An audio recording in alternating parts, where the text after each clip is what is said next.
Right there? Okay. The webinar has started. I'm going to go ahead and let the presenters into the room, but we are live so the audience can hear you now that are participating virtually. Mike is participating virtually. Oh, all right. So we have one board member. Ryan, how can we let Mike in? We do have one board member attending virtually. Can we get him? Yep. In What's his whatever name? special place? that we Mike want? Valines, I will take care he of is that in right now. Victory. We'll leave the seat blank in his honor. You can stay there. I can see you. I'll be right here. I can see you. I can see you. I'm good. We have a secretary now. I know. You're quite the opposite group. Yeah. Yeah. Oh, I didn't realize he was attending virtually. I'm sorry. Nope, that's all right. Okay, Mike is live in the meeting if he wants to turn on his camera. Yep. Oh, tell us. Thank you.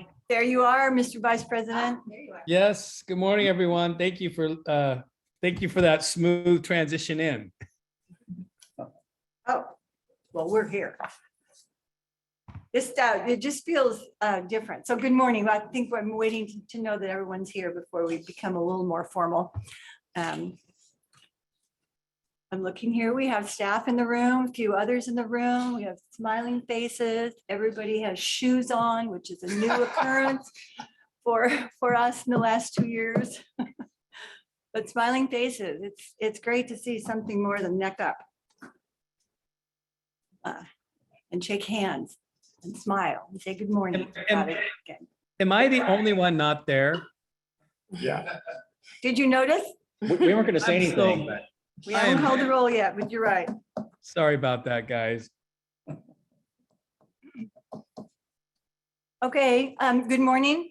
I'm Jane Dolan. I'm the president of the Central Valley Flood Protection Board. So I will call the meeting of April 22nd, 2022 to order.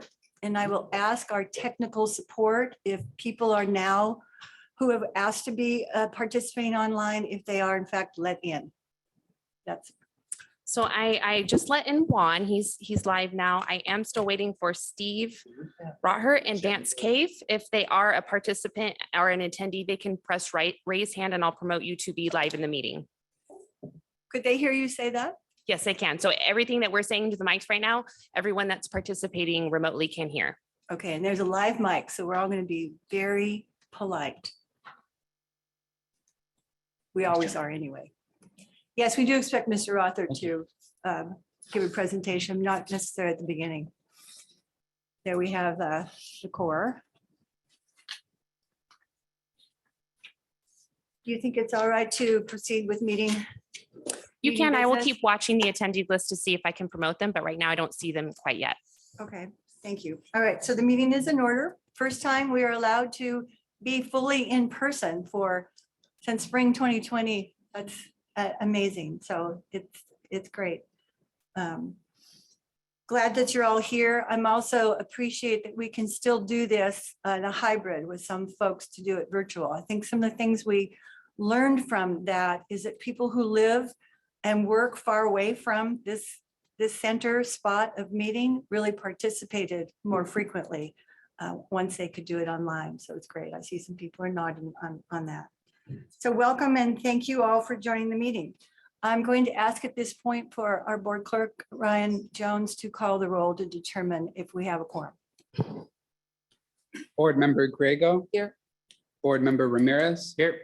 Board Member Countryman. Present. Secretary Johnson. I'm here. Good morning. Vice President Valines. Here, President Dolan. I'm here. And I'm just going to acknowledge that we do have all of our officers now. The board did appoint and select a vice president and a secretary last meeting, so no more double duty of anyone, no more vacancies. So I'm so pleased to be the president of your board and have the vice president and secretary designated, and all the rest of you who are really fun and great to work with. We may have a few bumps. I'm a little nervous about how to run through a hybrid and line. So if we have bumps, we'll just be patient with each other. If you're in the room and you want to speak, on an item. There's two ways to do it. We have a speaker slip. Is that correct, Mr. Jones? So you can fill that out. Or we can do the old school, like being in school and raise your physical hand and I'll be sure to call on you. If you're online and you want to speak on an item, when we're at that point and I ask if there's public comment, if you could raise your hand or maybe just start speaking and we'll see your green frame and allow you to talk. As we proceed with the agenda, each item will be called by me by its name, but not in length, by its number and its name. I will ask for a presenter from staff or others to provide that informational presentation on the item if there is one. I will then ask the board members if they have comments or questions. And then I will ask those present in the room and then those present online if they want to discuss or have a question about any item. At the conclusion of all that, we'll return to the board. If it's an action item, then we will take our action on that. If it's informational, we'll proceed to the next item. There are times that I would plan and hope to call for a break. I'm thinking that this meeting is not going to go through a lunch hour, so somewhere around 10:30-ish, we'll have a brief break. I see that our reporter is saying a little nod there. I have that as well. Meeting for 3-4 hours at a time is not something that I wish to do or think is healthy. I'm going to briefly run through the agenda items just to let people know the order and to tell you that we do have a change in this agenda. I'm sure I have the right one. Item 10D, which is under the board items. On mine, it's on page 4, is removed from today's agenda. It's postponed to the May meeting. So that's the one regarding partnership agreements. We want to be sure that we have everything correct and things came up, and rather than hash it all out here, whether it was correct, we're going to have various staff, local, DWR and ours to work that out, and it will be on May. And I understand in talking to the partners that that's not going to delay the project. But paperwork, as we know, is important. Even if it can be a bit of a burden. So are there any other changes that I might be aware of? Executive officer? Okay, so that's it. So the first thing I'll do is ask for introductions. The next thing is the minutes by Secretary Johnson. We'll present those for a vote. There are 4 consent items. That's an action. All 4 are taken as one motion. Unless someone wishes to talk about it, then they need to be removed, and we'll remove that, vote on what's left, and then take up anything that's removed. Our board policy advisor, Mr. Sun, will provide a verbal update of state and federal legislative activities.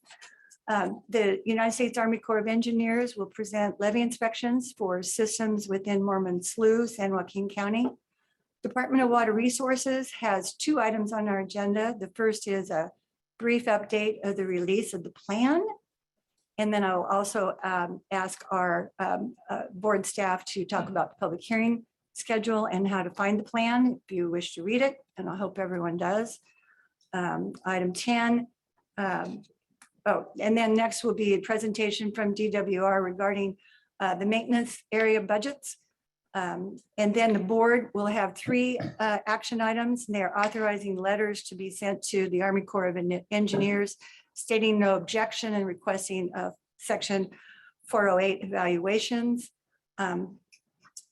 Then we will ask the board if they have any reports or activities or comments on what's been coming up. I know there've been some tours and other things.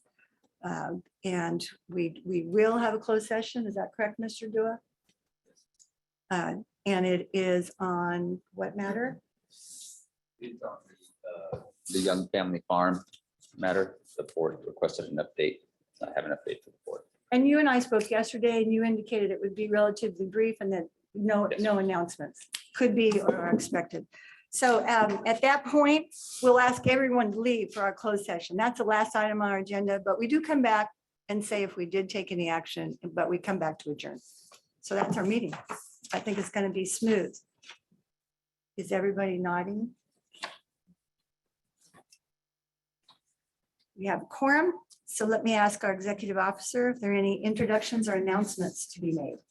Yes, thank you, Madam President. I do just have two announcements today, which are congratulations to two existing staff. One is Zubair Dosu, one of our engineers who very recently passed the PE exam. So congratulations to him.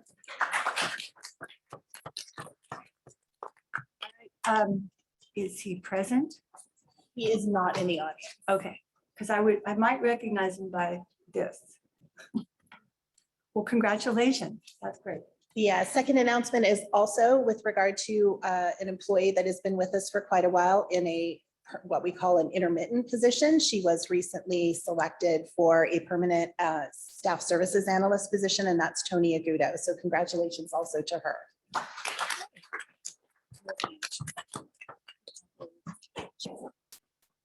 Because I come once in a while to sign things at the board offices, I actually know what she really looks like. So congratulations, Tony. Welcome. Okay. Any other announcements? No. Okay, thank you. Approval of the minutes for February 25th, 2022. Let me call on Secretary Johnson. Good morning. Thank you. Good morning, everybody. These are the February 2022 board meeting minutes. I reviewed them. I believe everything is in order. If you see something that I didn't, please speak up before we vote. We'll pause to give you a chance. In the meantime, I'll move that we approve the February 25, 2022 minutes. All right, we have a motion before the board. I'll second. And a second. Thank you, Member Griego. Anyone find a typo? Okay, you did that for me. Nice job. Would you please call the roll? Board Member Griego, Yes. Board Member Ramirez, Aye. Board Member Countryman, Yes. Secretary Johnson. Aye. Vice President Valines, Aye. President Dolan. Yes. So that is approved. The minutes are approved. 6 yes, no one against, and 1 vacancy. We have 4 consent items. We have permit for 18956-8 California High-Speed Rail Authority Cross Creek Viaduct Project. Say that 3 times fast. We have permit number 19467, a River Partners project that is called Willow Bend, and it is between Grimes and the city of Colusa and Colusa County. We have permit number 19627 to authorize an AM/PM, the corner of Bruce Road and Highway 32 in the city of Chico. It's to construct a gas station facility, convenience store, and car wash. I kind of know where that is. We have permit number 19630, Mormon Slough Bridge Repairs, San Joaquin County. Say where it's close to, somewhat close to the city of Stockton. So those are the 4 items. Any comments? Anyone want to remove an item or allow the motion to be made for all 4? I see no one. Hands raised here or online. Is there a motion to approve the consent agenda? Move to approve it. Motion is before I'll us. second. Mr. Countryman, a second by Board Member Griego. Thank you. Please call the roll. Board Member Griego, Yes. Board Member Ramirez, Aye. Board Member Countryman, Yes. Secretary Johnson. Aye. Vice President Valines, Aye. President Dolan. Yes. And that motion to approve the consent agenda today passes with 6 yes, no opposed, 1 vacancy. Our next item is number 6. It's what's called public comment. This would allow people to come forward either to the podium or online to say something that is not on the agenda. And we will allow brief comments, brief remarks, but we are not allowed by law to discuss or take action. So is there anyone who just wants to talk to us about something not on the agenda? I see no one in the room because they're all staff now. Anyone online? Yes, Missy Cudpokes. Someone online. Is there someone online who raised a hand? There is not any public comment online. There is not. There is not. Thank you. Okay, then we will proceed. Legislative update, our policy advisor, Mr. Soon, is going to tell us, even though there's not a lot of, forgot what they are. They're not on vacation. They're on leave or going back to districts. But Oh, there's not still in things session. happening with budgets and all of that. So Mr. Right. Soon, welcome.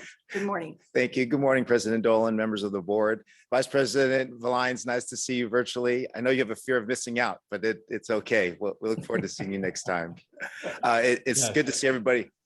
It's good to see everybody in person this morning. I'll keep my comments brief. I'll refer you to my written report on the state side. Federally, I just wanted to quickly mention, we're very excited to see in the president's budget that was recently released for FY23 to see our Natomas levy project fully funded, some additional funding for West Sacramento, and additional funding for the Lower San Joaquin levy project phase 1. And also, it was a pleasant surprise to see about $500,000 awarded allocated for general investigations for the YOLO bypass cash flow partnership, which we know our Ruth Darling is working on with DWR and the other partner agencies.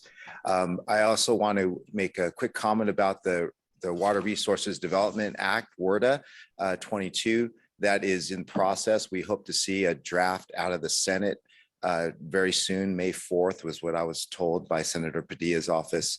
And as you know, we've been working with DWR on the excess credit language in that portion. We've got some good feedback on that, so we'll be anxiously awaiting to see that version. I'd like to take a moment to also offer up Felix Young of the Army Corps of Engineers a chance to provide some further federal news. Felix? Thank you. Thank you, Darren. Good morning, President Dolan and members of the board. Just wanted to quickly add on to Darren's very excellent and comprehensive update.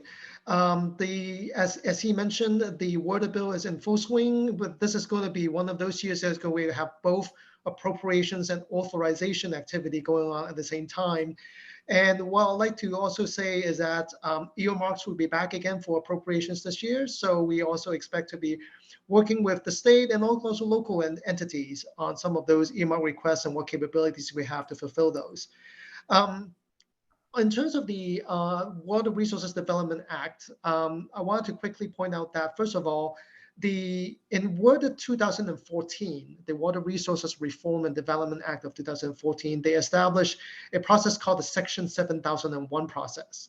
It was a way to get around the earmark ban, and it has become really a clearinghouse process to evaluate whether constituent requests have the requisite legal authority to move ahead, or whether they need new or modified authority in a WRDA bill. So with that short introduction, I want to let everybody know that the Section 7001 report for 2022 has been released as of last month.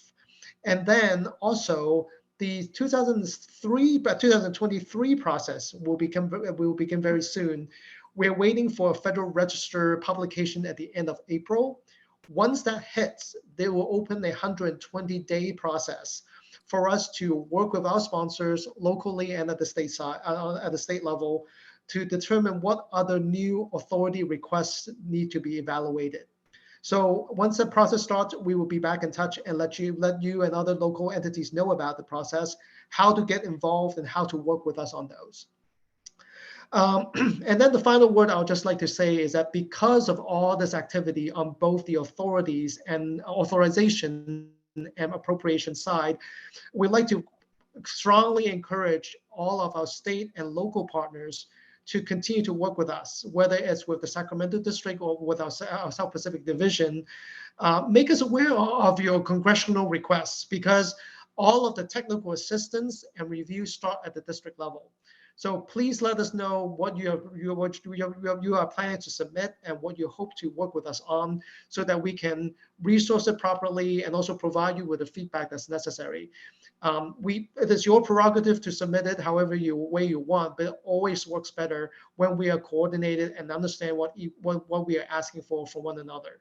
So let's just like to kind of reiterate that and open our doors to let you know that we are standing by to support you with technical assistance whenever you want to go in front of Congress to put forward any kind of request. That's all I have. Thank you. Thank you for that information. You always point out, we receive information about how far in advance these processes begin. When you say something will be released for 2023, it's like, whoa, but then it really moves quickly. And we really do honor and appreciate the communication and relationship with Sacramento districts and all of you. So we will continue, obviously, to work together for making our system better. So thank you for your comments. Mr. Soon, anything else? That's all I had. If there's any questions, I'd be happy Any to take questions, those. comments from the board? Thank you for bringing all this to us. Thank you, Mr. Young, for being here. Thank you. Thank you. Okay, we will move on then. Regarding the Mormon Slough Levee Systems Report, this will be introduced by our operations branch staff, Mr. Mao. Good morning.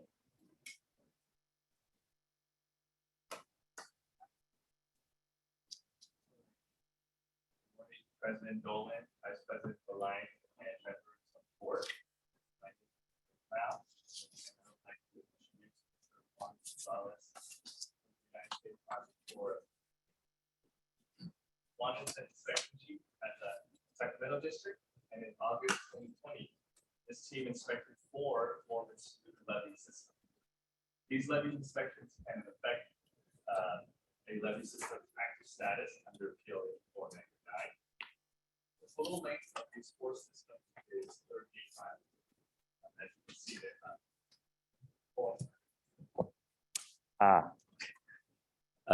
I shall continue. As you can see, there is a map on the presentation that shows that the 4 levee systems is about 38 miles, which are operated and maintained by the San Joaquin Flood Control and Water Conservation District and RD 2074.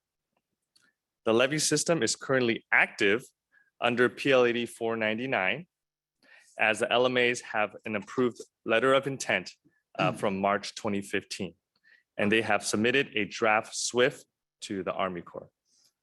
So just for a little bit for the map, obviously Stockton is about south of Sacramento, and the Mormon Slough levee system runs through the city itself, the city of Stockton.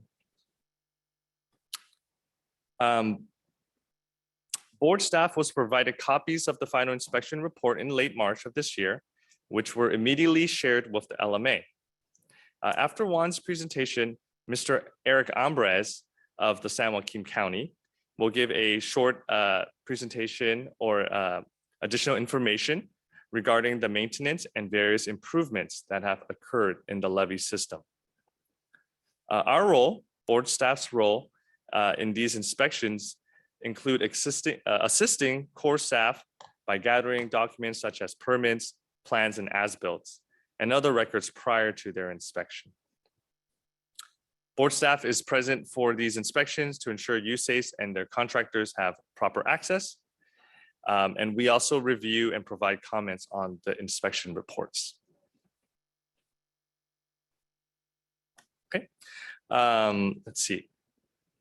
I would like to show a comparison report which compares the ratings from the previous 2012 inspection and the inspection that was done in 2020. As you can see here, so green is improvements from the last inspection.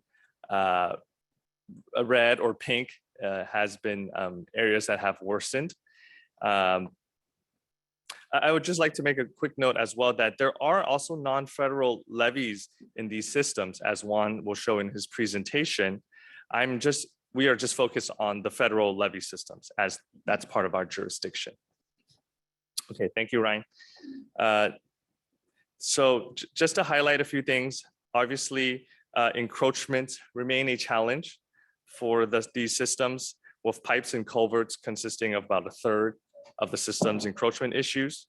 However, the system, as you can see, is much better prepared for flood fight coordination and have shown improvements in areas such as slope stability, erosion and bank caving, sod cover, depression rutting, and cracking.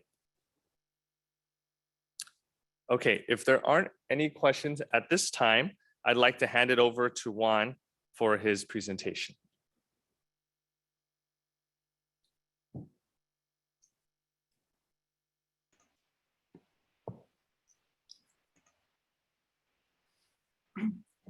Mr. Gonzalez is participating online. Okay. Those of you online may not have seen that there were three technical people all talking with each other, so. He's on. Okay, we have you. Good morning, Mr. Gonzalez. Are you ready? Good morning. Just doing an audio check. You can make sure you can hear me. Yes, we can. Perfect. Good morning, President Dolan, members of the board. Thank you again. So as Eric mentioned, I'm here to present on 4 levee systems. As was mentioned, they're all part of the Mormon Slough project in San Joaquin County. So Eric showed a map of all the 4 systems. And so on that map, I'm going to present them from left to right in that order. And so this is the report card for the first system that's up on the slides. And so again, as Eric mentioned, this is Stockton, California, San Joaquin County, and we inspected 7.1 miles of levee along the right bank of the Calaveras River, shown on the map as a solid green, excuse me.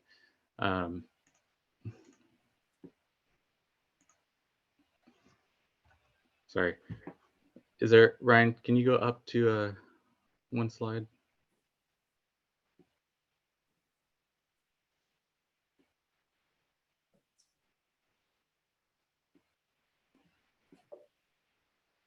Okay, there we go.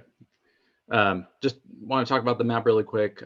So the map here, we're looking at the solid green line and the orange line, as Eric mentioned. And so this is the 7.1 miles that we inspected. There are other levees shown on this map, as Eric mentioned. 3 of them, RD 2074, are the non-fed levee segments, and the others are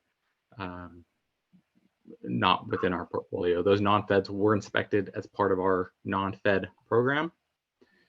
And so those will show up on the report card, as Eric mentioned. Next slide, please. Okay, so this is the report card. The focus of the presentation, as Eric mentioned, is the first 2 columns, which are the orange and green line. And so the unacceptable observations that were documented during the inspection are encroachments, erosion bank caving, animal control, vegetation, and cracking. The orange ratings being the more severe ratings. And then, as Eric mentioned, all of the systems that I'm presenting today do have an approved LOI, and they will remain active in the PL-8409 program. On the next slide, this is probably a good time to mention that all of the systems I'm presenting today will have multiple pages or multiple slides for report cards. We looked at some channel items, as well as there are flood walls, and so we have a flood wall checklist that we go through.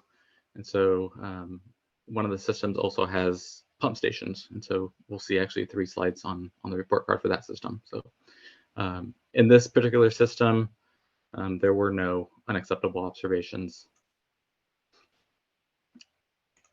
On the next slide, showing 4 pictures.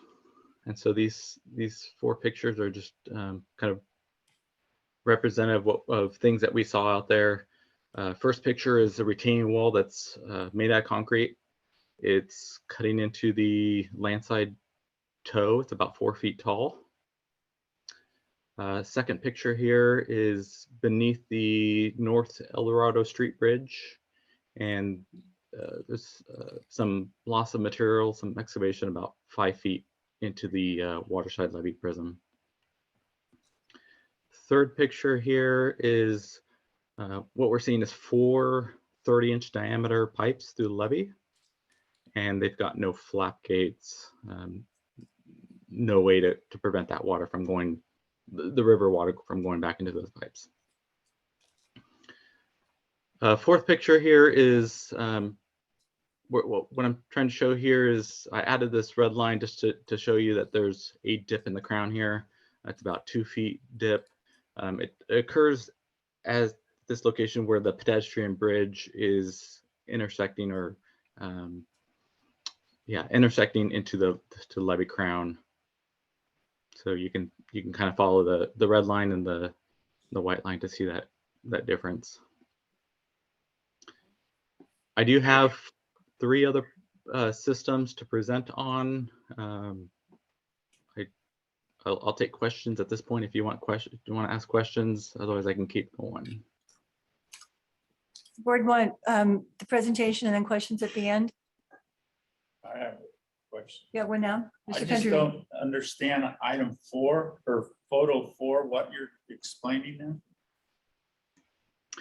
So there's a certain level of crown elevation that would be needed to convey waters through the channel, and so this is just an area where we saw a dip in the levee crown. So the levee crown is lower at this location, and so potentially a height deficiency at this location.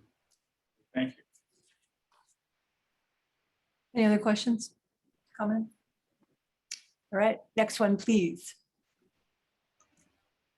Those under the bridge ones we see and live with in every one of our communities.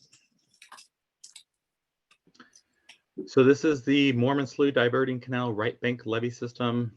The map on the next slide. So this is, we're looking at 3 different levee segments within this, with this system. And so it's 8.1 miles of total levee that we inspected. It's the green line along the left bank of the Calaveras River, the orange line on the right bank of the Stockton Diverting Canal, and then the purple line on the right bank of the Mormon Slough. And then also to point out that there's 3 pump stations that we inspected, and those are identified as the orange, excuse me, not the orange, the blue circles on the right bank of the diverting canal.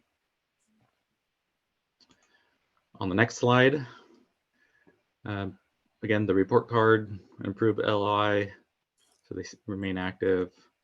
Unacceptable observations are encroachments, culverts and discharge pipes, vegetation and sod cover. And then we've got the next slide, which also shows unacceptable observations for encroachments for both the channels checklist as well as the flood wall. And then on the next slide, we have the pump station checklist. And so here we're showing that 3 items are unacceptable or received unacceptable observations. And so those are the pump station observation or pump station operation maintenance manual equipment item, as well as measure testing of the pump motor and the critical power cables, as well as the sluice and slice gate.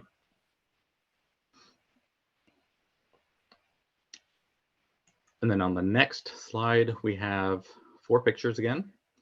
And so these 4 pictures, starting with number 1, we have a 2-foot cut into the landside slope. Number 2 there, I put a circle to show that there's a pipe through the levee, but then at that circled location, a piece of that pipe has been disconnected, and so it's open to the water side to allow water in. The picture here is a 30-inch culvert to the levee. It does have a flap gate, as you can see. Unfortunately, the condition of this pipe is unknown or lacking video inspection. The 4th pipe here is, again, loss of material beneath the Wilson Way Bridge. This one has more than 2 feet of material, and you can see it's of greater extent than the last system I showed you. Any questions before I move to the next system? Mr. Countryman, Number one, is that loss of the toad due to farming activity? How did that happen? Yes, it appears to be an orchard next to, and then we're not showing the orchard obviously in the picture, but there's an orchard on the land side here, and it looks like farming activity as they turn their equipment, either through disking or just lack of space. Has the farmer been contacted about this?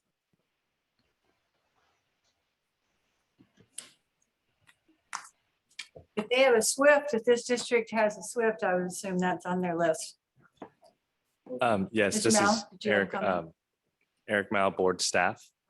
Part of our enforcement action is to, contact these landowners when we have issues like that.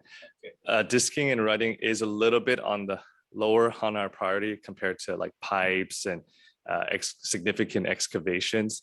But typically through these reports, we do communicate with the LMA San Joaquin County to bring up the issues. If they're all in kind of in an area, we would contact them and try to resolve them all at once versus individually. Yeah, I think it's important. I've seen in my history, many farmers just can't seem to stay away from the levee. Mm-hmm. They got to get every last bit of land, Mhm. and we just can't allow that to happen. We need to let them know that it's totally unacceptable. And that's in process. Not overnight, of course, but it is. Thank you, Mr. Mao. Any other questions? Yeah. Madam President. On number 3, there's no video of that pipe. Is that what the issue is there? Yes. We don't know. Oh, I got echo. We do want to be able to understand the condition of the pipe, and so in the O&M manual for the system, we require that pipes the condition of the pipe is understood, and so that we can rate it accordingly. Is that an irrigation pipe? Is that owned by the farmers, or is that what? Who owns that pipe? Do we know? This is Eric Mao, board staff. That looks like more of a drainage pipe to allow water to drain from, so it's not an irrigation pump. It does have the cover, which that's good, but probably the issue here is the pipe is over 50 years old. It's probably corroded, and there's no recent video inspection to prove that is in good working condition. I would have to defer to Juan to that exact location, but those are very common in the San Joaquin County. Thank you. Thank you for that. Any questions? Any comments? All right, next section. Is that right? Next report. Great. So now we're talking about the Mormon Slough left bank along the railroad tracks, Unit 16. So on the map here on the next slide, we've got an arrow pointing to the system is a small system, 0.46 miles, shown in the orange line. And then we're in the outskirts, so kind of east of the city of Stockton in San Joaquin County. And then this is a levee that's along the left bank of Mormon Slough. So on the next slide, showing the report card. And then we've got unacceptable items that were documented under the encroachments and vegetation categories. And then on the next slide, we've got a continuation of the report card, which is showing unacceptable under the vegetation. And then we've got 2 pictures here. Picture on the left is similar to the picture we saw on that last system, where it's a 30-inch CMP pipe through the levee. It does have a closure, as you can see, has that flap gate. And then we are looking for an understanding of the pipe condition. So a video inspection would be an example of getting that condition. The second picture here, we're looking at actually an irrigation sprinkler that's kind of center left of that picture. It's got some white plastic that's right behind it, but what's happening is that sprinkler is at the lower slope of the landside levee embankment, and so it's causing some erosion as that sprinkler is running of the it's causing erosion along that slope. Questions? It appears that's a landscape irrigation system installed right at the toe of the levee. And, It's actually associated with the orchard. There's several is? of these sprinklers. I didn't recognize the leaf identity. Any questions, comments? Let's see that. All right. Is there another one? One more? One more system. Mormon Slough Right Bank, Unit 15 East. So on the map here, we're gonna see the same map as we just saw, except this is the other system shown on the map. It's the purple line. We're not seeing the map. There it is. All right, so it's the purple line here. It is 3.64 miles long, also in San Joaquin County. This one is on the right bank of the Mormon Slough. And then on the report card on the next slide, we have unacceptable items documented under the encroachments and vegetation categories. And the next slide, you got it here. So no unacceptable observations for the channels checklist. And then the pictures on the next slide. So we've got 4 pictures here. The first picture is cutting into the landside toe along Highway 26. At the shoulder of the highway, it's a 4-foot cut into the levee embankment. Second picture here, we've got multiple encroachments on the landside slope and toe, including multiple retaining walls up to 3 feet into the levee embankment. There's a concrete pad as well as landscaping. That does not look like agriculture activity. No, it says Caltrans. Well, is that state highway number 1? Is that a state highway? Highway 26. Interesting. And then picture number 3, it's an 18-inch toe cut from farming activities, obviously encroaching into the levee embankment. And then picture number 4, 12-inch diameter pipe. This is the water side of the pipe. It used to have a flop gate, but it's been damaged and now has no closure. Any questions?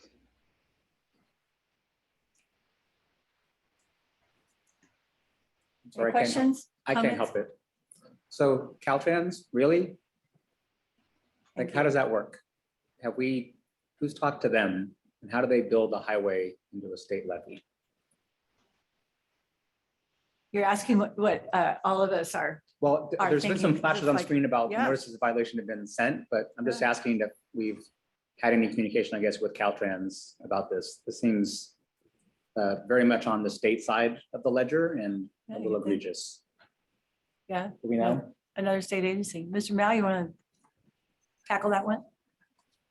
Good morning, Eric Mao, board staff. That's a good question. And I do know that our upper management have engaged with Caltrans, not just for this, but pipes. We have issues with pipes and excavation as well. So we do have issues just within our state talking with each other. I will probably have to defer to the exact communications on where we are or how that happened. Unfortunately, that's something I'll have to look into. Okay, if you can get back to us, that'd be great. I know when Yes. folks work with Caltrans, it's very complicated to try to work in their areas of responsibility where they have title or easement. And it seems hard to believe that they would do something like this and us not find out about it till after the fact.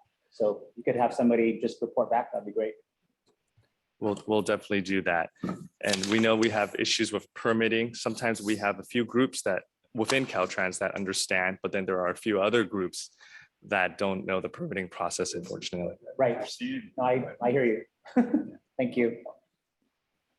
I think what I'm hearing and what we do know, but I'll repeat this and you could say if I have it correct or not.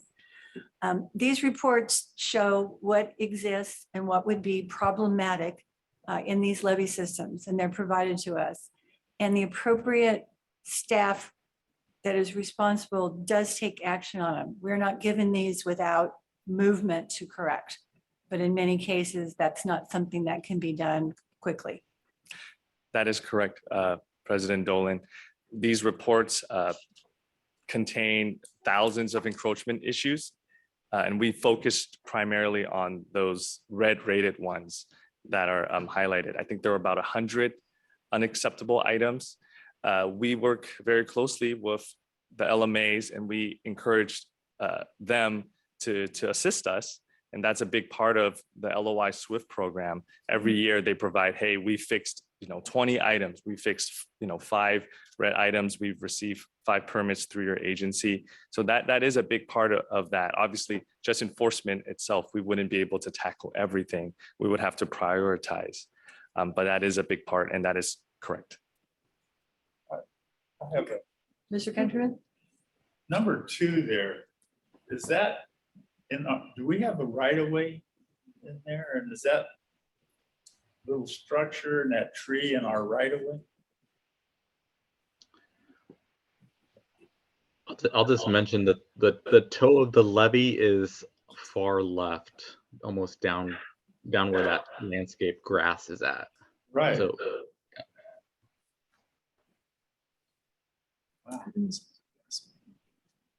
I'm assuming the answer to the question, whether it's an easement, ownership or something, is we have authority for something that is the levy. There was a yes on the screen that flashed up from somebody. Okay. And it's hard to Yes. keep up. We do. And someone has assumed that as part of their backyard landscape. Right, this Eric Mao, board staff. A lot of these, before the inspection begins, we actually have Preston Shotbull, one of his staff, Zach Ramsey, provide a lot of the real estate or KMZ files just to the core to provide that information. Obviously, some areas we have monuments that lets us know exactly where our jurisdiction and our rights are. Some areas, not so much. We just have the deed information, and but we do obviously have jurisdiction within the levee, prism and levee toe. So we provide that information so that the court can do an accurate job on those assessments. These are very helpful. Sometimes they're problematic and we know that. It's like, why isn't it fixed? And it's going to be. We also received periodic presentations about the really massive effort to determine ownership, easements, rights, permits and all of that. So when the flood control legislation was passed just a little more than 10 years ago, and my math is not quite accurate, there clearly was a major backlog. And what's so interesting in some cases, the legal descriptions that exist are what was original maybe in the early part of the 20th century. So to define those and to map those is essential. And we just need to keep at it and make sure we have the resources to bring that at least into the end of the 20th century and hopefully into the one we're living in. Yes. Big job. Central Valley is not small and it's very complex. And the way the system was put together was not in a comprehensive, unified fashion. So appreciate that. Any more questions? Are there more presentations? The report cards and the photos, the presentations are really very helpful. You're welcome, Eric Mao, board staff. I will do a little intro for our LMA, Eric Ambres, who's please. present, and he'll give a little bit, maybe speak a little bit to this and also share maybe some of the difficulties that they're facing on a day-to-day basis. I do just he's on Zoom. I just wanted to thank him and his team, Mr. Ambrez, and just all our local maintaining agencies in general for all the good work they do. You know, when we asked them to, hey, we need to go out there in a month, can you provide levy access? They just, hey, just let us know when you're out and we'll provide that. And I think that's very common for a lot of our LMA. So I just do want to give a little shout out there. Thank you for that. I think I was talking over you when you said the LMA's name. Mr. Eric Ambrez from San Joaquin County. So if he is on, I will turn it over to Mr. Ambrez.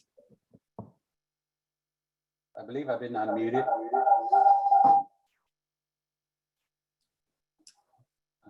There is an echo there. Let's try again, Mr. Ambrose. Still an echo.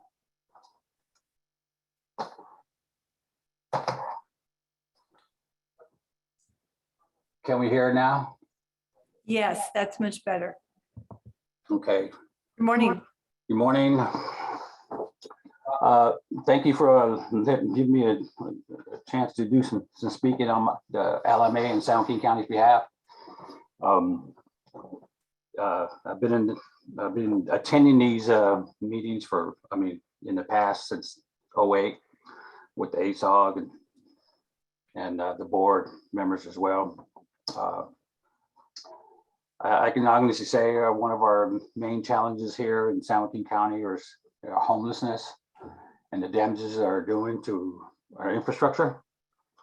But we're working on that with our law enforcement to rid the issue in our waterways. Also, we have an improvement project at FSRP Mormon Slough project on the Mormon Slough, a grant through DWR that should be starting in May. The stability work out in the Linden area. And as Eric mentioned, that we are currently or do have a SWIFT with the Army Corps. We do have $1.5 million in vegetation management annually on these units for vegetation control. And in fact, we employ goats to help us out. And some of these erosions underneath these bridges, we have contacted the city of Stockton and asked them to revise a plan for repairing their bridges and their structure under the bridges, like the bank caving and underneath there where the homeless is digging into.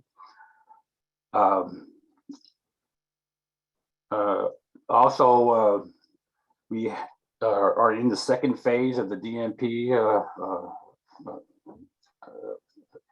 grant with DWR to defer maintenance for videoing all our gravity drain pipes. And the first phase with videoing all our pipes is completed, and we are on our way in partnership with the Corps and DWR with working alongside AECOM to do some repairs on some of our pipes and put some pipelining in several of them. That's going to be in place within the next 2 weeks. And also, we are in the program with Central Valley, assisting with them. The notice of violation issues that the farmers disking next to our levees and some of their trees that they plant close to the levees as well for quite some time now. And some of them are abiding with the law, but some of them are being some of them have not yet abided. Yeah. Well, they state to me is their fathers done it, their grandfathers done it, their fathers has continued to do it. I told them times are changed and things need to change, so. Yep. Anyways, also we also have a active rodent control program. We got 2 individuals feeding our rodents, applying smoke bombs. We're trying to rid our levees of rodents, but that's an ongoing situation with all these fruit trees and vegetation all around. I think that's about it. Has anybody got any questions for me? Thank you for that. The board certainly appreciates that you have come to present information on behalf of your local maintaining entity. It's clear that you're working on it. It's clear you're active. It's clear you're concerned. We do know about those words. Well, we've always done it this way. But that was before there was this inspection and oversight, which needs to correct. Correct. And we're delighted you have some funding. Many of the LMAs have indicated that the flood system repair program has just been a game changer in improving systems. So, and that's what we all know. You need resources to repair and improve systems. So hopefully we will all work together just to see that that happens. So thanks for your report. Yeah, Any questions? Any I got questions? one more to add. We also are trying to apply 218 for more funding to control most of this vegetation. To allow us to have more money to do more projects and vegetation control. Well, we wish you much luck with that. I don't know if that's the right word. It's a big effort to do that. It's ongoing for several years now, so hopefully. Yes, it's not quick to form that election to ask landowners to tax themselves. So it's a big job, and good for you. Any way we can help, we will. Thank you so much. Any other comments? Do you have any summation, Mr. Mao or Mr. Gonzalez? Mr. Mao first. Sure. Thank you, President Dolan. Yeah, I'm just very thankful to be able to present this information just to show the improvements our LMAs have made in trying to get into the LOI SWIFT and how important that is. Obviously, we have big LMAs and also disadvantaged communities, which a lot of our board members care about. We want to make sure to help be able to assist all of them. Obviously, some big running issues is obviously the real estate, knowing where our boundaries lie. I know we have staff at our agency who work on that too, the SSJDD. Obviously, pipe issues is a big thing. Inspections, we have thousands of pipes in our systems. That needs to be inspected, otherwise it will be unacceptable. So, but also the partnerships and the importance of like our DWR partners and their funding programs, that really comes into play and all that too. So, but yeah, we definitely need more funding as every agency does, but I think we're trying to do the best with what we have and try to stay active, keeping our systems active. Thank you. Thank you. Mr. Gonzalez, do you have, I don't see that you're there anymore. I'm here. Oh, you are. I forgot we could see you. You have some summation. Thank you. Yeah, just I know these are urban systems, or two of these are urban systems, and they are challenging. So we've been working with Eric on not just these systems, but a lot of other systems. And so we appreciate the effort that the board staff are putting into this. And just we are partners, and we're here to help out as we can. So appreciate the time. Thank you.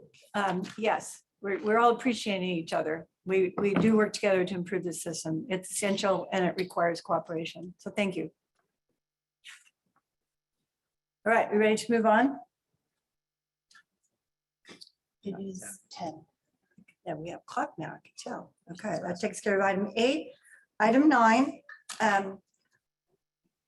Our 2 Department of Water Resource items. The first will be monthly report, and Mr. Rothert is to give that. I understand he's going to be online soon. And then after that, we take a 10-minute break, and then we'll move into the maintenance area budgets. So I see Mr. Liss you have to agree with me on that one.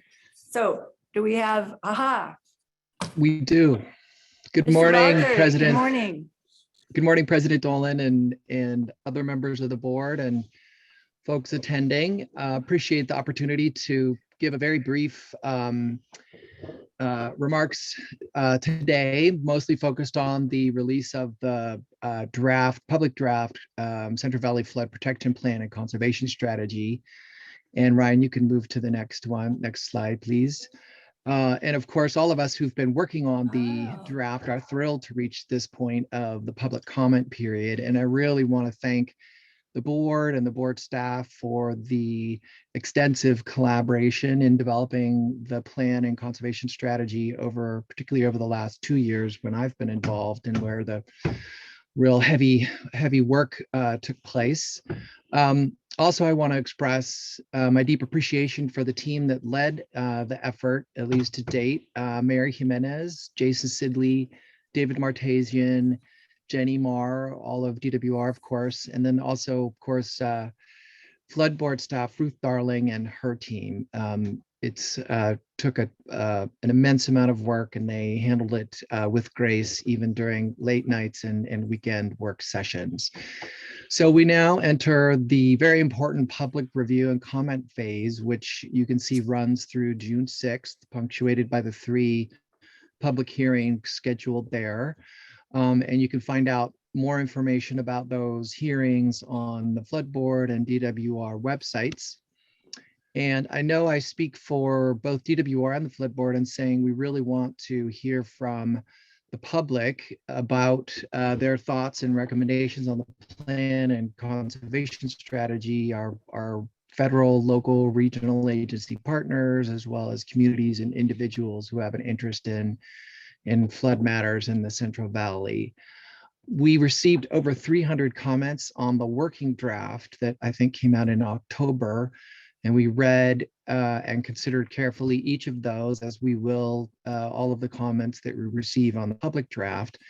And we welcome comments on all sections of the flood plan and conservation strategy, including the sections related to the public finance strategy, given the immense magnitude of work that we need to do on the flood system to catch up to the threats of climate change, as well as a very new focus that you will see in the flood plan related to equity and how we can manage and maintain and improve the flood system to produce outcomes for equity.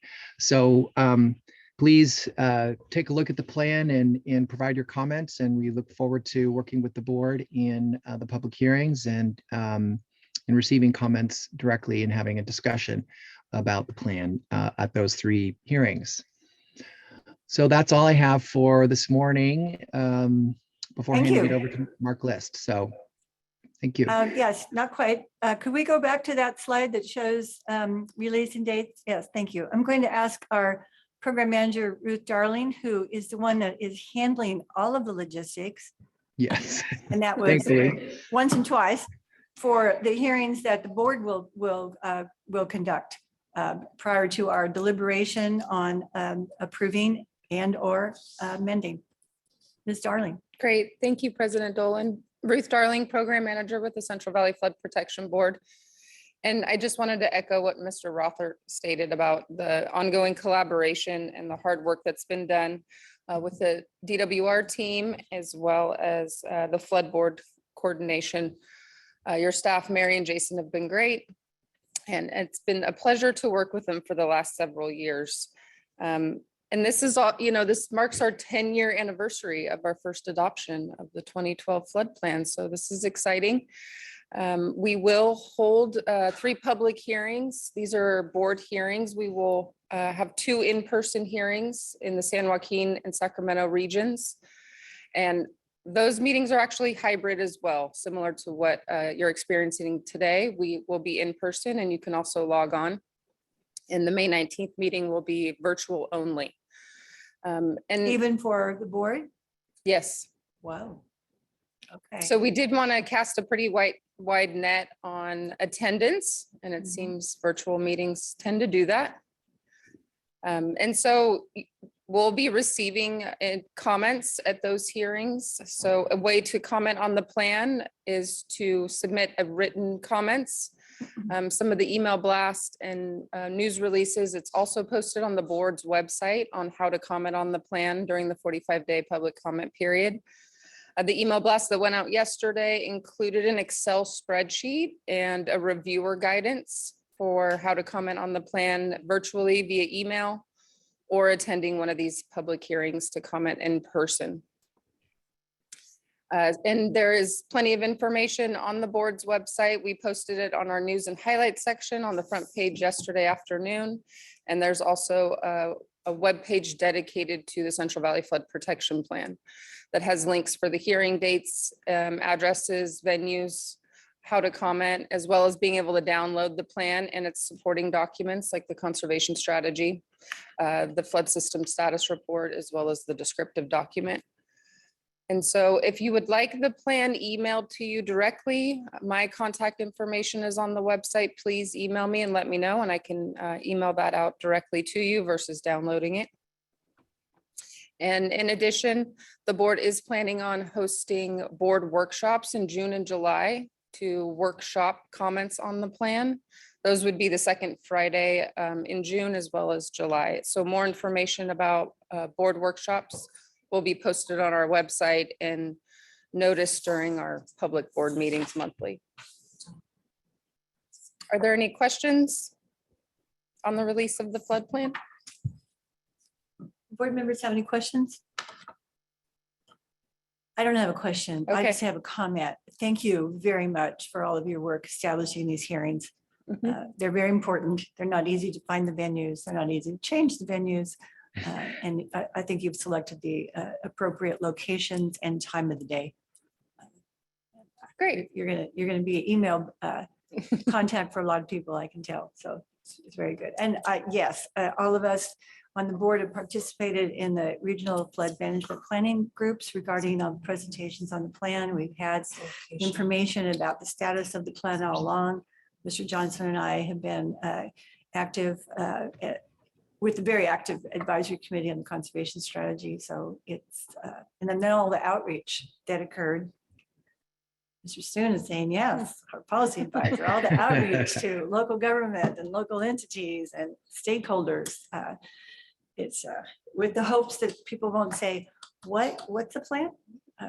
So, got a lot. So thank you. Any more Yes. questions? Okay, thank you. Thank you. All right, we're a little advanced when I estimated a break, but we're going to take a break now for 10 minutes. And then we will come back for Department of Water Resource item 9B, B as in Bob.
I'm in the Flood Maintenance and Operations branch.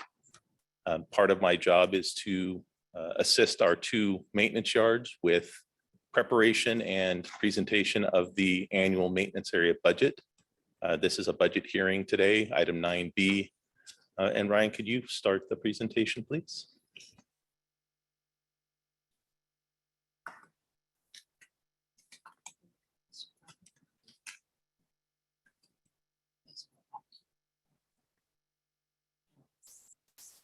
Great, thank you.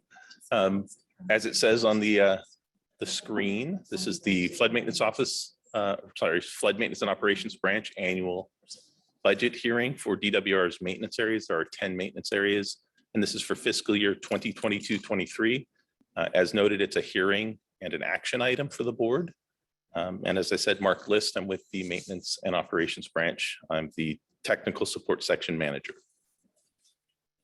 I have control, so I'm going to go ahead and go to the next slide. So in advance of this presentation, last year I wasn't able to attend the presentation. Eric McGrath did it in my stead. I did rewatch at the time or shortly after your hearing last year. I rewatched it, and then Mr. Jones gave me access again. So I rewatched the hearing from last year. Was a little bit befuddled by some of the questions the board members asked, as if some things hadn't come up that you would normally see. So I want to make sure that we sort of cover some history, some background, and then we'll get into the maintenance area budget specifically. So it's really clear what we're doing, why we're here, and the department's role and the board's role in carrying out this action. So sort of background on maintenance.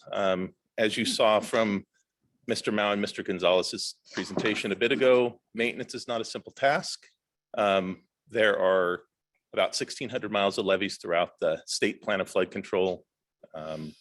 DWR has explicit responsibility for Sacramento River Flood Control Project. We have about 150 miles of levees in the Sacramento River Flood Control Project that under Water Code 8361, the department is responsible for operating and maintaining. 8360 California Water Code provides that the department has supervisory authority and power over maintenance and operations of the Sacramento River Flood Control Project. And then of pretty much important for this, or very important discussion for this piece, is that 8370 explicitly, if not in 8361, it's local jurisdictional responsibility to operate and maintain the levees. So that's a really important piece of this discussion. If a local district chooses not to continue with their O&M obligation, or if they aren't carrying out that O&M obligation, the state may create a maintenance area under 12878 at CEQA. So 12878 is the California Water Code section that describes the operations and maintenance by the state for areas that would otherwise be local jurisdictional responsibility to operate and maintain. So when a local district no longer wants to perform those duties, they, by resolution, notify the state and a maintenance area may be created. Once a maintenance area is established through the board takes that action for the Sacramento River Flood Control Project under your jurisdiction. The department becomes responsible.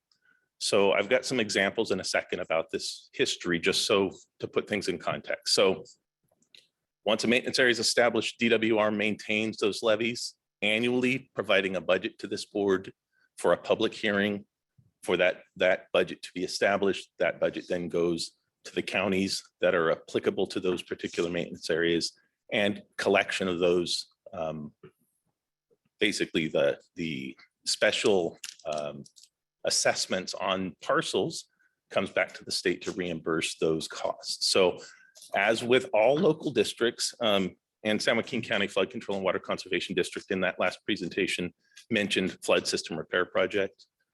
They didn't mention, but there are other programs like the Flood Maintenance Assistance Program, deferred maintenance, the pipe inspections is one of the big things we're doing under that.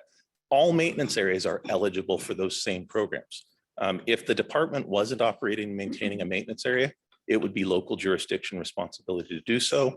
Those programs are for those areas that basically require some assistance. And so maintenance areas do qualify.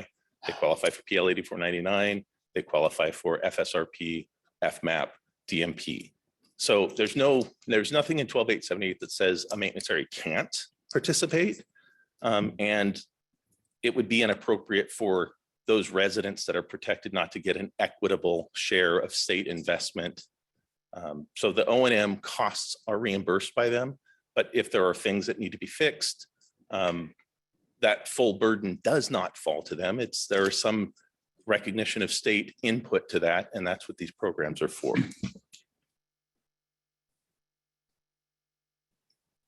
Oh, there we go. It did go. Okay. So 12878.22 does state that any local district who chooses to take over a maintenance area can do so. There is process to that.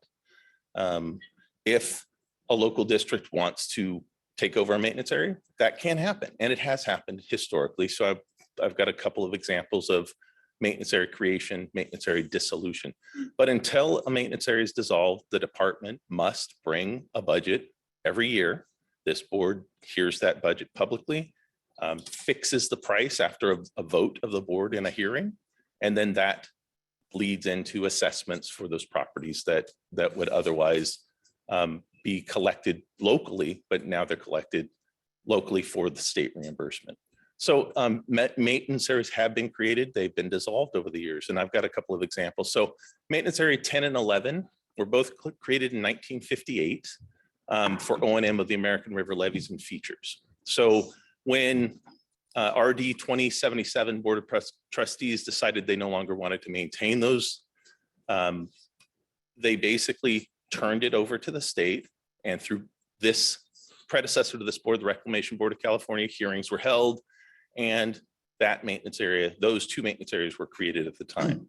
Maintenance area 10 and 11 were dissolved in 1991 by the Reclamation Board, again, predecessor to this board, and O&M responsibilities were transferred to American River Flood Control District, who maintains those levees today. So the process, the whole purpose of maintenance areas is a backstop for the state's O&M responsibility. It is not the state wanting to do this. The state has provided assurances to the federal government that in perpetuity, operations and maintenance shall take place on the systems that, as President Dolan identified, was not all done at the same time.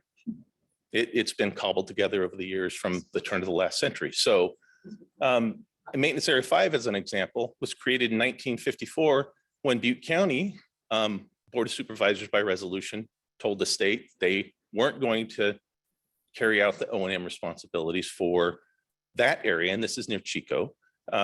Maintenance Area 5 boundaries were later modified as a project in that area was created and done by the Corps. So MA5 continues today. It's one of the 10 maintenance areas that we have in this budget package for your consideration. So getting into the budget itself, California Water Code 12878 at CEQA basically provides that the department will do the work of maintenance O&M of the existing project. It's not intended for improvements. It's not intended to change level of flood protection. So the Corps of Engineers project that the state provided assurances for is what it's for. So if modification, let's say right now, there is modification under American River ARCF 2016, and Maintenance Area 9, one of the budget items here, has improvements being made by the Corps of Engineers and the state, federal, local relationship to do those improvements. When those improvements are turned back over to the state, Maintenance Area 9 will take over that improved condition, but Maintenance Area 9 wouldn't be involved in, other than the O&M portion, the actual creation of improvements to change level of flood protection. So maintenance areas include about 149 miles of levee we're going to look at today in 10 designated areas, and that's what we're discussing for the budget and for your eventual approval. So 1287827 states the department shall, before the first day of April each year, provide an estimate of the cost of O&M for each unit, each maintenance area effectively, and we'll transmit that to the board. That happens every year. We provide a package, and it should be in the staff report, but that package goes to the board every year, on or before April 1st. Typically, it happens right at the end of March. And this year it came out March 29th is the date of the letter. And that was both mailed and emailed as a package. And again, that's our practice every year. That's why I was a little baffled, because it did look like the board last year didn't have that information, but perhaps there was a disconnect in what information was included. So each year the budget proposal includes actual costs for the previous year.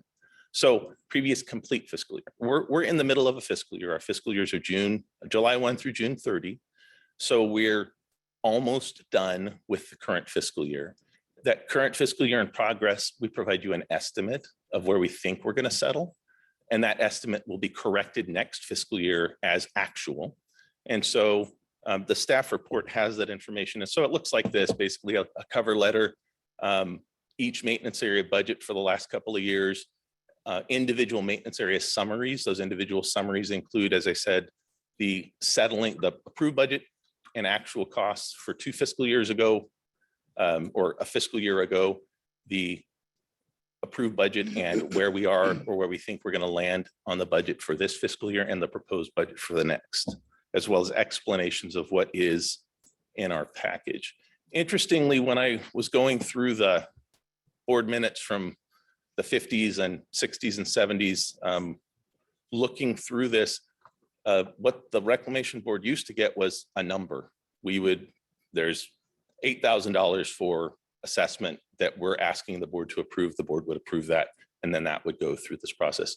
Through time, it's gotten more transparent and it's gotten more detailed. And so what you'll see throughout the rest of this budget discussion is the detailed breakdown of where the costs are, where the costs have been. So we have 2 yards, Sacramento Maintenance Yard, which is in West Sacramento. They operate and maintain 2 maintenance areas, Maintenance Area 4, which is West Sacramento area along the Sacramento River, and Maintenance Area 9, which is Sacramento County area. And then we have 8 maintenance areas, 1, 3, 5, 7, 12, 13, 16, and 17 that are Sutter Maintenance Yard in the town of Sutter operates and maintains. So, and they're shown on the map for distribution. Lake County MA 17 is the most recent maintenance area that's been created. The others, as I said, many of them were created in the 50s. Some were created in the 60s or 70s, and through this subsequent 70 odd years or so, some of them have come in and others have gone away. That's why the numbers aren't 1 through 10. We've got maintenance area 1, 3, 5, 7, 12, 13, 16, 17 here, and 4 and 9 in the Sacramento yard. This is the breakdown of the overall combined budget for all 10 maintenance areas. And you can see maintenance area 9 urban Sacramento County, as well as some non-urban levies further south is the lion's share, about half of the overall budget as it is each year. Protects a large urban population as well as a lot of rural land. And then you can see the breakdowns in the other budgets, maintenance area 5 being near Chico, fairly urban area as well. And then the rest oftentimes or almost entirely fall into non-urban areas. West Sacramento and MA4 obviously is an urban area as well. So I'm going to walk through each of the 10 budgets. And what I've done this year, as opposed to what the presentations in past years have shown, is I show on this slide what is in the budget package that gets transmitted to the board by April 1st of each year. So you see the 2021 fiscal year approved budget on the leftmost column after the job descriptions. And you can see what the actual costs settled for that year after the close of the fiscal year. So ultimately what happens with a maintenance area budget is we take this budget to the board. It's an estimate. That estimate gets incorporated, and once adopted, gets fixed. That number goes to our governmental accounting office. Those numbers then get reviewed and gone through with receipts. So debits, credits on that individual area, money that has come in over the last year, costs that have gone out over the last year, and they effectively send the county a net request. So this budget estimate, they won't necessarily get a $331,000 budget. They'll get the pluses and minuses on the system that actually go out once that budget is base. So this 331,000 for maintenance area one for proposed 16.8 miles of levees is for the work our staff can do. And we don't have unlimited staff. Our resources are split amongst maintenance areas. The same resources get used in state areas and get billed differently. So when we do work in a maintenance area, those work items get billed to the maintenance area. When we do work in an 8361 area or a state maintenance maintained area, those items get billed to the general fund. So as you see, each year we provide the approved budget, 2020, 2021. Next year it'll be for the actual approved budget and actual costs for 21, 22. But each year we roll forward by 1 year. And you can see what the cost settled at, where we think we're going to land current fiscal year, and what we think we need for next fiscal year to carry out the work that we have that we can get done in that year.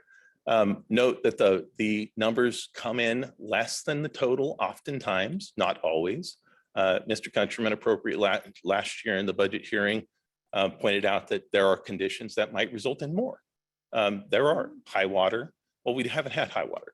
So we had some high water in 17 and 19, but this past year, we really haven't had high water. We did have high equipment costs.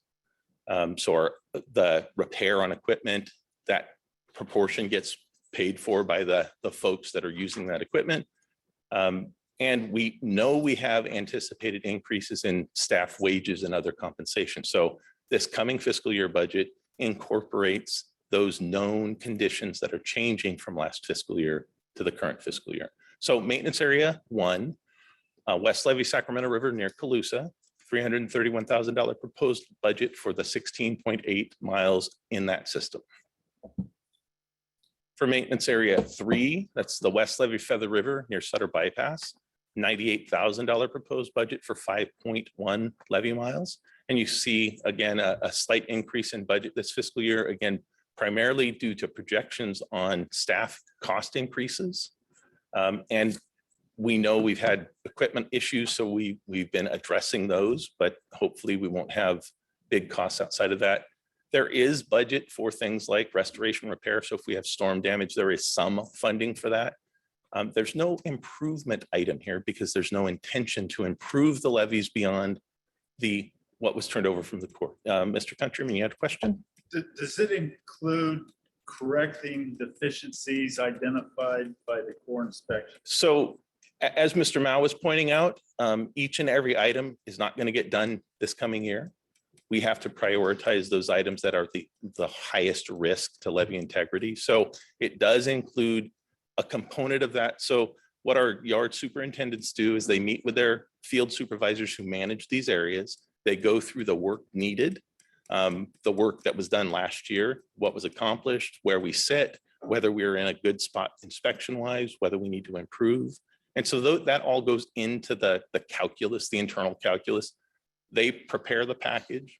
Casey Lund in Sac Yard, Joel Farias in Sutter Yard provide it to me. I review it. I review it with my staff. I review it with my management. I make changes if I think they need to, take care of something else. For instance, we've got higher costs now for some of our environmental compliance in areas that might have Native issues, Native American sites. We might run into problems doing some of the work that we want to do. So that might require monitors or other additional effort before we can do the maintenance or while we're doing the maintenance. So we do take those into consideration. Encroachments, culverts. It includes O&M work on those things. It doesn't include replacement of a culvert, for instance. Why is it that O&M? It's really repair, replacement, rehabilitation. It's RR&R. So it gets back to word in 1986 when the Corps changed the language. The Corps of Engineers looks at OMRR&R, and we've talked about that in other discussions, but operations, maintenance, repair, replacement, rehabilitation.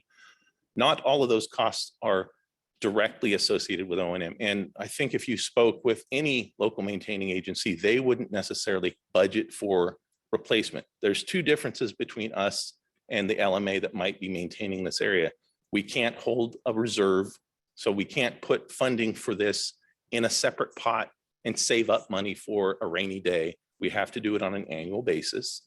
So that's part of that net that gets billed to the county to be collected from those benefited property owners. So How do the culverts get replaced if you don't?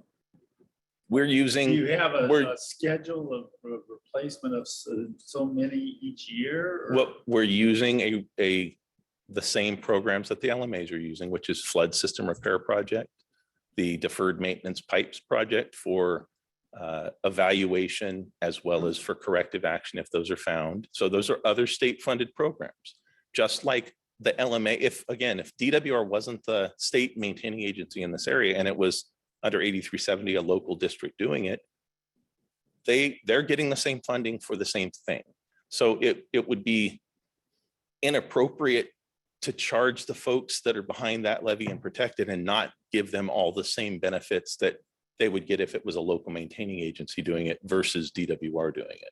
Well, that's true, but is it,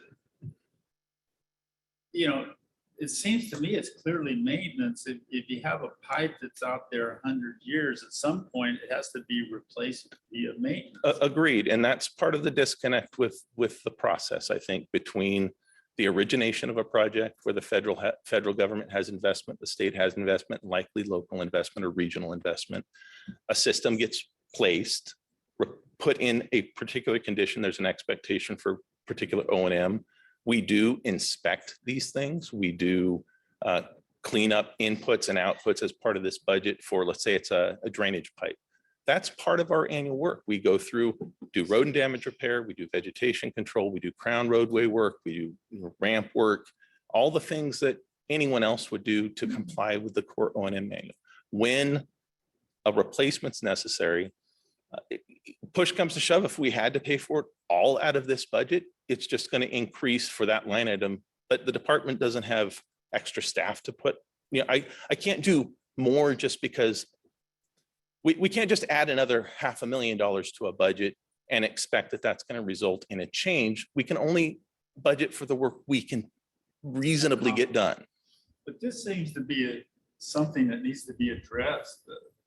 It seems to be a flaw in our system of maintaining the project up to project standards. And that's the purpose of flood system repair project implementation post 2012 flood protection plan. That's the purpose of the department obtaining and implementing the deferred maintenance program for repair, replacement, and rehabilitation of work. That's the purpose and reach of the flood system. The flood maintenance assistance program. It's to bridge so we can do everywhere. The Imperial, we can do all things. You can only do so much each year. And if there's lacking work, then you have some deferred maintenance, arguably. You also have system-driven change. So you have, degradation of a levee due to high water, as an example. Typically, those are handled out of either, if it's an active status system under PL 8499, that repair would take place under PL 8499. The locals or the maintenance area doesn't have a specific investment other than making sure that access is appropriate and other work. That work gets handled by the state. The storm damage repair handled by the state, like PL 8499. So that's why the department has programs. The programs aren't just for LMAs, they're for the system. I understand. I understand what you're saying. Okay. So for the 5.1 levy miles in MA3, proposed budget of 98,000, which is as you can see, a budget increase from last fiscal year, again, attributed primarily to staff costs that we anticipate going up due to known increases. For maintenance area 4, West Sacramento, that's the Sacramento River levy in West Sacramento, $153,000 budget proposed for 3.58 levy miles. And you can see again, a slight budget increase, category descriptions, and you can see the past 2 years of what settled or what we expect to settle against that previous budget.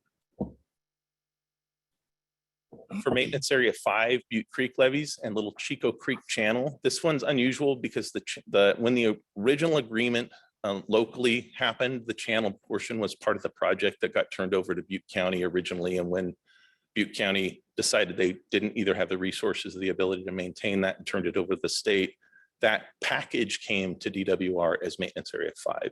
So $452,357 for that proposed budget, and it's 32.7 levy miles in the Chico area, just south of Chico.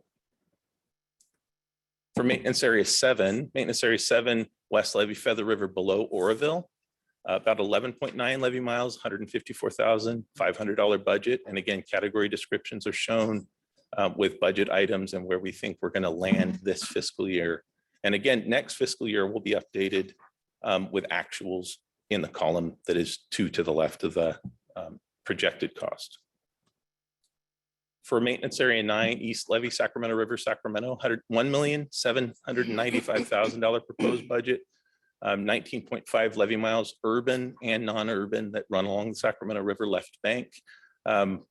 This has a large, because of the potential impact of flood conditions in this area, we have a fairly large contingency for restoration repair. Each one has a restoration repair budget, but we typically don't tap into that. The 300,000 that's listed for restoration repair, because that number is for an event-driven condition. So if we don't use it, it basically is effectively rebated back in the next process. But we anticipate it each year going in, just as we would with patrolling and other costs. Note that burning can't happen. It happens in rural areas. We can't burn levee vegetation in urban areas due to air quality restrictions and other requirements. So some categories don't get included. I'll note maintenance yard supervision on all of these budgets used to be called maintenance yard overhead, which was a misnomer. So we've corrected that misnomer because overhead is incorporated into the billing rates for individuals through DWR's process. So there's not a separate line item for overhead. Overhead is incorporated into the hourly rates that get charged. Maintenance area 12, Calusa Drain back levy, $135,000 proposed budget, 11.4 levy miles. And again, you can see the breakdown of those costs. And then MA 13 Cherokee Canal levies, a proposed $277,000 budget for this coming fiscal year for 40.1 levy miles near Richvale area. And then we have maintenance area 16, West Levy Feather River near Live Oak, $105,000 proposed budget, and it's 4.1 levy miles. And then finally, maintenance area 17. Maintenance area 17 is in Middle Creek, very distant from our yard. So there's quite a bit of cost to just get out and back there. $129,500 projected budget for this, or proposed budget for this coming fiscal year, 3.86 levy miles. And I think the board may be aware there's a program going on to try and turn some of the protected lands into habitat. We're unclear how that's going to eventually affect MA 17, but when that finally happens and the determination of what levies exist and what don't, either MA 17 exists as it is, gets modified. So that will require a future effort. And then basically this is a layout of all the budgets for all the areas by category. And all the green circles just go around each maintenance area. And you can see that there's a slight budget increase or proposed budget increase for this fiscal year coming for all 10 maintenance areas, about a 6.6% increase overall. And so you can actually see what's on the bottom there. So I'm going to go to my phone. The proposed fiscal year 2022-23 budget for the 10 maintenance areas combined is $357, $149 levy miles.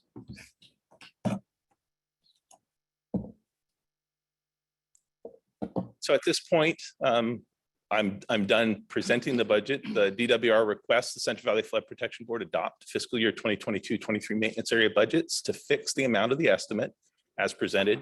This is pursuant to California Water Code Section 12878 at CEQA. I'll note DWR provided the annual cost estimate as appropriate. This board is holding this hearing after April 1st as required by 12878.28. The notice of public hearing was published in local newspapers as required. It will just follow the code, even though newspaper advertisements may be odd, but the code does say that. So Oh, we're, no, there's very faithful readers of that. and we comply each year. So 12878.29, check. And then this board hearing today is intended to fix the amount of the estimate, which would allow the department to compile the data, ship to the appropriate counties for collection and reimbursement. At this point, and I'll note these are just water code sections that are applicable. I've talked about most of them, but the 12878 is pretty complete. So if anyone wants to read it beginning to end, you'll sort of understand the process or most of the process. With that, I'll note that I did not update this slide to flood maintenance and operations branch, which is a name change this fiscal year. So I'll just note that for the record. That is my contact information, and that is the extent of my presentation. So I'd ask the board to consider adoption and approval of this budget. Any questions? Noted. Thank you. My question, I'm going to do it first. I'm going to need Bill. Did we receive this PowerPoint prior to seeing it this morning and I missed it? No, I provided it to Ryan on yesterday, I believe it Okay. was. So, All right. So but we the will budget, get- it's basically the budget package expanded that was No, I provided. understand that because we got all of Right. that. So you made it prettier, I tried to, which is good. and I except tried to that make the colors all match for every slide so that it was consistent. So far away, I can't really see it. I'm but sorry. That's fine. Okay. That's And why I'm just looking on my a phone, too. Minor thing, I apologize to you all for doing this. Is there a flood maintenance and operation branch and a flood maintenance and operation division? There is the Division of Flood Management. Okay. So Department of Water Resources, Division of Flood Reorganized. Management. Okay. So Jeremy Eric, Division Chief, Division of Flood Management. Gary Lipner, the Deputy Director over others, but over the Division of Flood Management's work. Right. Under that Division of Flood Management, names have changed recently, but we're now called the Flood Maintenance and Operations Branch. We used to be referred to as the Flood Maintenance Office. We chose to keep it FMO just for ease, Flood Okay. Maintenance and Operations, but so we are now just called a branch. They reorg the structural level, but it's the same work, same people. Structure and names? Yes. Yes. All of a sudden I started seeing branch and I thought, what was Right. that? So I think used it- to be called a branch chief. I'm a section chief now, or Section chief, manager, I'm okay. sorry, section manager now. All right, Um, well, just keep revising your PowerPoints and email signature and everything else. Yes. Yeah, we do that too. Thank you. Did I hear board member Greco? Yeah. Thank you very much for your presentation today. I got a lot more out of it this year than I did last year. Sure. And I'm sure that when you were talking about befuddle, it was probably my questions. You Well, were, you just know, general. yeah, I felt very frustrated by this process last year. And so I appreciate you going through the whole process of the history of how this all came about. that, Right. You know, you come up with the figures and this board approves this budget. Right. And that there has been a transition of transparency, you know, so that it looks a little bit more easier for the public to understand, Correct. because basically the public is getting charged for this, even though it's a reimbursement through your Correct. department. And I think that that is well understood by me now. My question was, how do you come up with these figures? And you briefly kind of went over that you consult with your two departments that, you know, The superintendents. superintendents, thank Right. you. And you come up with kind of a work plan for the year, and that kind of brings to your figures here.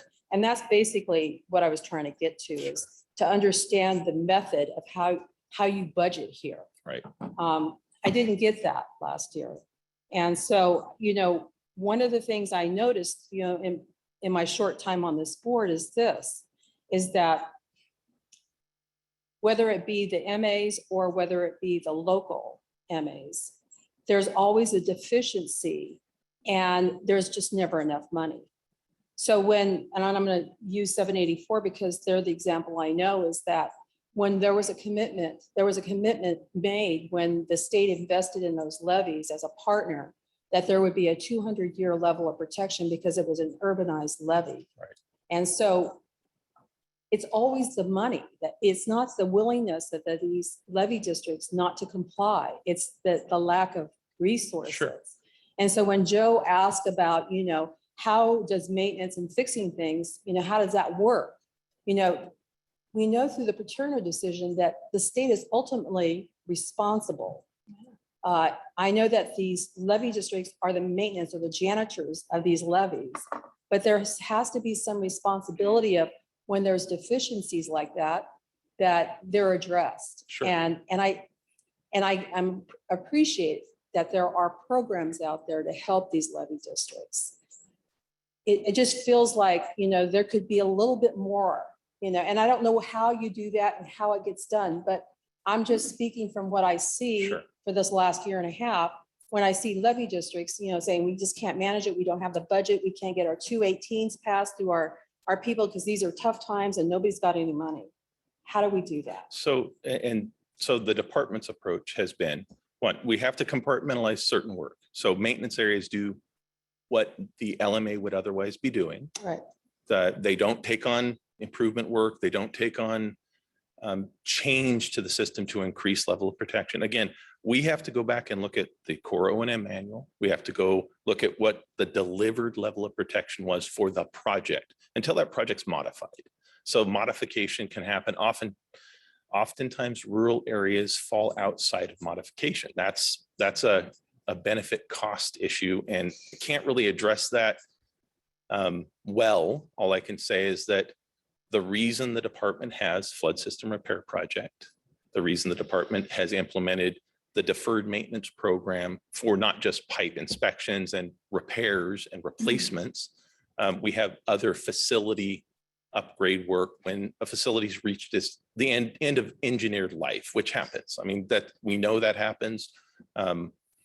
What we probably should have done 70 years ago, 50 years ago, was start putting aside a little money. But that's not how the process works. The process simply, that's how I would budget if I have a house and I need to fix something. If I don't have the money available, you've got options. You borrow the money.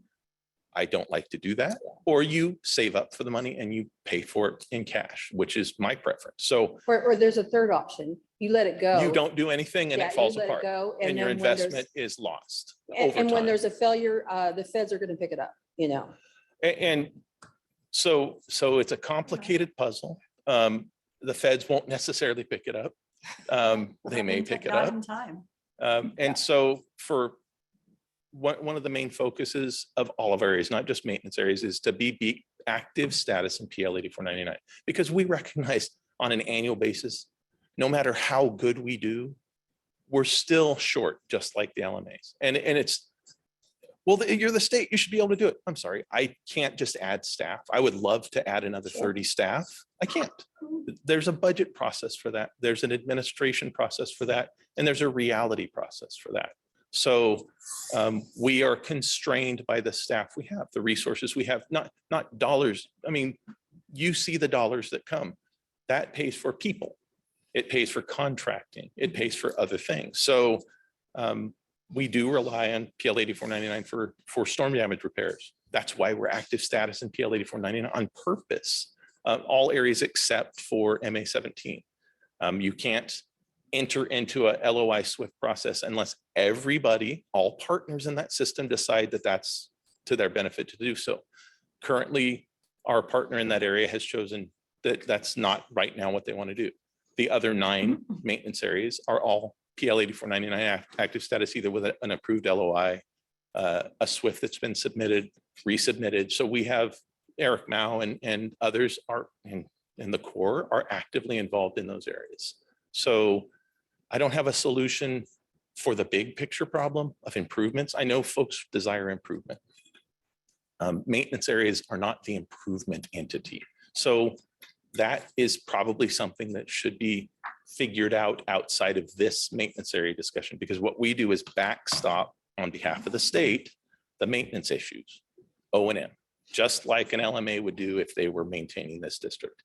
We go after every program that's appropriate. FSRP for repairs, PL 8499 for repairs.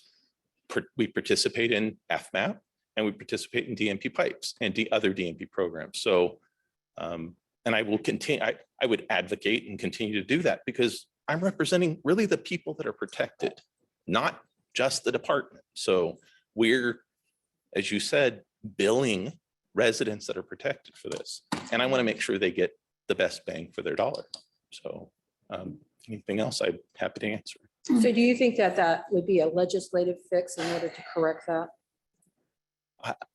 I'd have to chew on it with others and get back. I don't have an answer right now as far as the improvement discussion. It's certainly not a maintenance area item. Changing maintenance is maintaining the existing level of flood protection provided.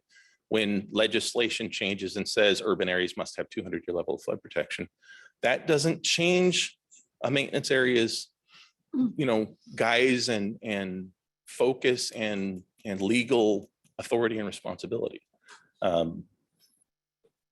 Should there be some state-led effort? There are some state-led efforts to do that. Small community grant programs, urban flood risk reduction programs that the department has, just ongoing efforts. So I don't think there's one puzzle piece to fit in here that's going to work well. I think there's going to have to be logic and thought process put into what do we need? What is in the interest of the state? And then once we have that, how do we implement that? Who implements that? And who funds it? Really, you hit the nail on the head. Who funds everything? And is it a cost share? So even the 8361 areas, it's just all of the state of California is paying for that out of a little bit of tax money coming from them, as opposed to the protected residents paying for the reimbursement of those similar costs. So, and again, if a maintenance area, if a district wants to come in that has legal authority to do so, they can take over the maintenance area. It is dissolved by this board and DWR steps back. And there is no maintenance area, whatever, like 10 and 11 went away when American River Flood Control District took them over. So I'm not advocating changing anything at this point, but you do recognize a problem that we need to figure out. We also have a land problem that was mentioned in the last discussions as well. We operate, maintain on SSJDD land. The board is the holder of the SSJDD property rights for the state. Those are flood control easements and fee lands. We have to, and other maintainers maintain on those same lands as well. I think we can recognize there are problems in the land ownership condition throughout the system. And that's an area that needs to be resolved too. I appreciate this discussion that we've had today. My last thing is it possible, the code says it has to be before April 1st, but is it possible to get it at the beginning of March instead of the end of March, so that we have the ability to really look at this and I mean, we are complying with the code if it's possible. The biggest problem is resources to do something different. We fit it in. I mean, in January, we start looking at it. So as soon as the calendar year starts, I'm interacting with our maintenance yards or others are, and they start looking at it. We can't, it takes time to look at the existing condition. It takes time to compare, what do we think we're going to get done this year?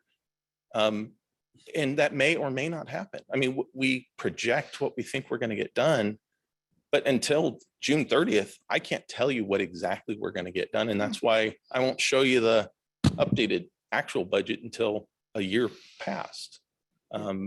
It's certainly something we could discuss, but it would be a pretty good lift for us to change how we're already doing it, because we would have a less accurate measure of what we need to do next year. So I think the reason it's scheduled for when it is so that we have a reasonable understanding of what's done to that date, and then we can reasonably project what's happening. As I said before, looking at many hearing notes from the 50s and 60s and 70s, literally a dollar value came to the reclamation board, and this district is going to be $5,000 for the coming fiscal year. That was what was voted on. It wasn't for this, for that. It was the department, as a steward of this work, does our due diligence to put together a budget that we think is accurate, represents what we can get done with the resources we have, and is realistic and has some built-in annual contingency, like the restoration repair. May not have to use it. Hope we don't have to use it. But I'll tell you, if MA9 starts having erosion, I'm using every penny of that, or any other maintenance area. We had 2019 storm damage in MA5. We used part of that budget. So I don't know, hopefully that's clarity and this board feels much more comfortable than last year. So that's what I have. I feel that the presentation was adequate and answered a lot of my questions that I didn't get last year. And I guess, you know, if there's a way for this to come to us a little bit sooner, that would be really appreciated. Sure. We'll So- definitely take that back and see if we can work Thank you, that and I in. appreciate that. Thank you. Mr. Countryman. I'm still a little bit confused about this definition of operation and maintenance. When we have a SWIFT, that's saying that we're gonna do all these actions to bring the operation and maintenance up to where it should be. Am I right? about Correct, that? that's correct. Okay, so that includes replacing so many culverts, for instance. That's correct. Now, if you have a SWIFT, now do you have then, and it says this is gonna happen over 10, let's just say 10 years, whatever. And if you have 25 culverts that need to be replaced, and you divide that by 10, you say, okay, I'm gonna do between 2 or 3 every year, then will you now then put that in your budget? So if there's a cost share portion, that would go into the budget. It depends about the funding source for that particular action. So if it qualifies for a repair program, we would leverage that repair program. That just like the maintenance But wait a entity minute. would do Yeah, but otherwise. the maintenance is what's not been happening. So So the SWIFT is supposed to change that. agreed, the SWIFT is supposed to provide a time-based corrective plan. Right. And so what it does, and those do come to the board and again, Mr. Mouse sends them out and each year, we have to update that plan. We have to identify sources of funding to do so. And so every year, my staff that works on these and other SWIFTs is working through that with board staff regularly and our partners. So many areas we have LMA partners that are adjacent levies that they operate and maintain. The whole picture gets developed every year, basically. And so we work with our LMA partners, whoever is adjacent to us in that protected system, and identify how work will get done. It doesn't say every single thing is going to get done this coming year. It says, here's our problem, here's our known problem, and oh, we have a new core inspection that might have new problems or show corrected problems. Right, And we but- work through those issues. I guess I just don't get the idea that if you got 20 culverts that need to be replaced and you're gonna do this SWIFT over 10 years, why don't you program replacing 2 of them every year? I don't understand why you don't do that. And I certainly am not following your logic right now for some reason. We do that.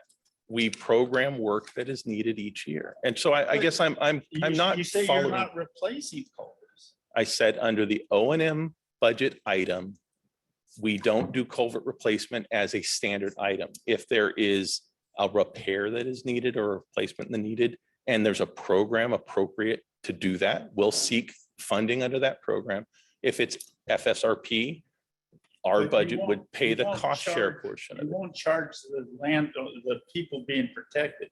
You say you'll only do the work if there's another source of funds. No, I didn't say that. I Okay, said, I'm not if there hearing you. is no other source of fund, we will have to use this budget to pay for corrective measures that meet the O&M manual. So you You're, will you're, replace the you're, culvert you're if you- placing budget items in your question that are repair, replacement, and rehabilitation. And again, read the core O&M manual. The core expects the state who provided the assurances that yes, all things will get corrected. And that's part of the deficiency issue with the reason SWIFTs exist, because on the face of an inspection, started with a periodic inspections post Katrina, the Corps identified many deficiencies. I agree, there are many deficiencies. A lot of those are encroachment related. The ones, again, that I am most concerned about are pipes running through the levee that are let's say 50 or 60 years old and are made of material that has an engineered life of 40 years or whatever it is, rodent damage that makes holes through the levees. And we have programs to address those, but as has been presented before, and I know not all board members have been present at all the previous discussions where I've been here. I've been here since 2007. So those programs are intended to address the highest priority, and SWIFT is intended to address the highest priority issues, not simply, and part of that is identifying work, plan it and schedule it and budget it and get it through the process. And we are doing that. That is exactly what we do. So we will do encroachment replacement. Not encroachment replacement, because encroachments are not state plan of flood control facilities. We will do SPFC pipe replacement project work. Absolutely.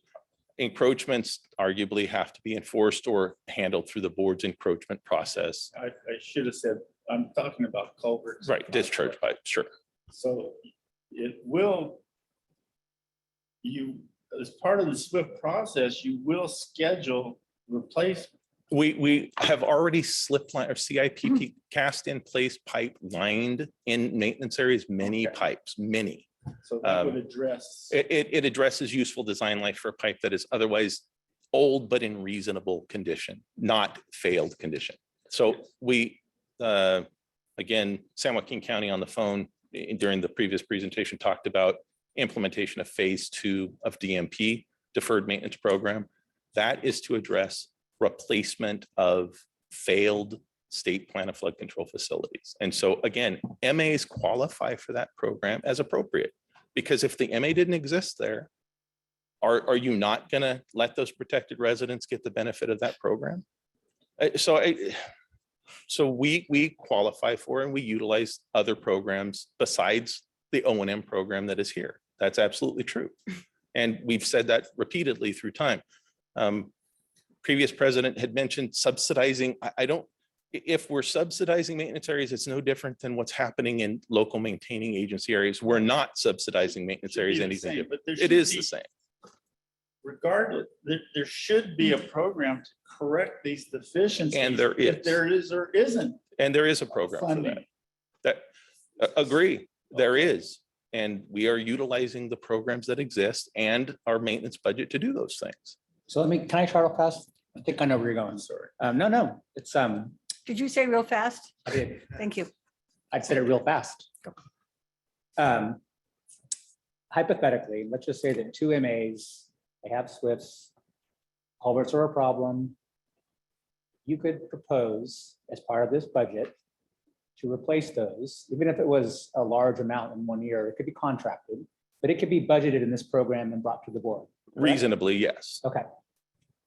It could be, but it's just not the practice. Well, so But two it could be things. done. This money could be used for that purpose. To clarify your question a little bit, I don't have separate authority to contract outside of the Department of Water Resources, delegated authority from the Department of General Services. Understood. So I would follow through the same process on repair work, and we are currently doing that. We have a deferred maintenance program, pipe replacement program, where our Division of Engineering is designing replacements for failed or failing pipes. We have done that in the past in other areas. We have an implementation plan and action where we slip CIPP line.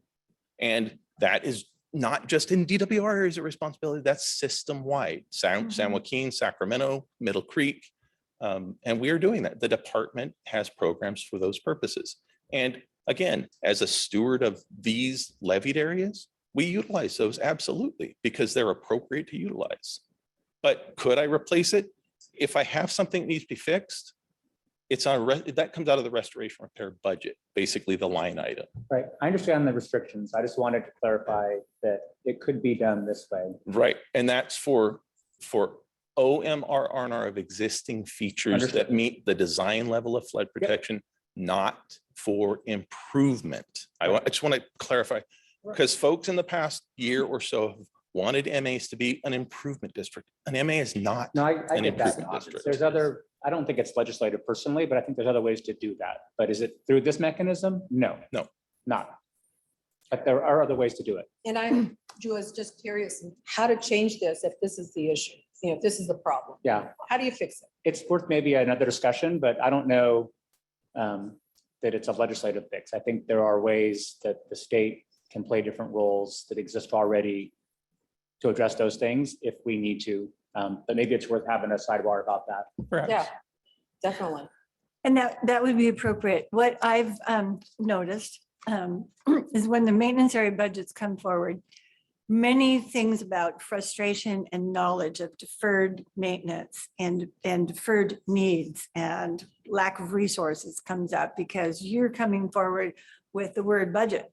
So we think, well, why not this one? So I think that the issues here, we understand there's a frustration everywhere that what's been identified that needs to be OM'd, RR, and R'd isn't a one package program. So I've been critical of these as well. I appreciate that each time you bring us more in-depth information, but then we widen the discussion. Mr. Ramirez is right. We probably should organize some way that we can have a more thorough discussion of what's possible, what's not, and what do we need to do to make the possible happen. And resources are lacking, and there's no clear identified annual resource augmentation that is known. Programs come, I'll programs note go. that the flood maintenance assistance program, which does assist these No, we have to- particular state areas, Yeah. is an augmentation that was requested and has for at least the last several years been in place. And I hope it continues. And I think LMAs hope it continues. That's been very helpful. Once that augmentation came, it was improved, and the other programs that have been improved just need to have a way that they become sustained. And Agreed. that we can work on that. Okay. I think, board members, we belabored it for this year. We've asked clarifying Hope questions. you agreed. All right. Board members, I hope you feel that your clarifying questions have been addressed or attempted to be.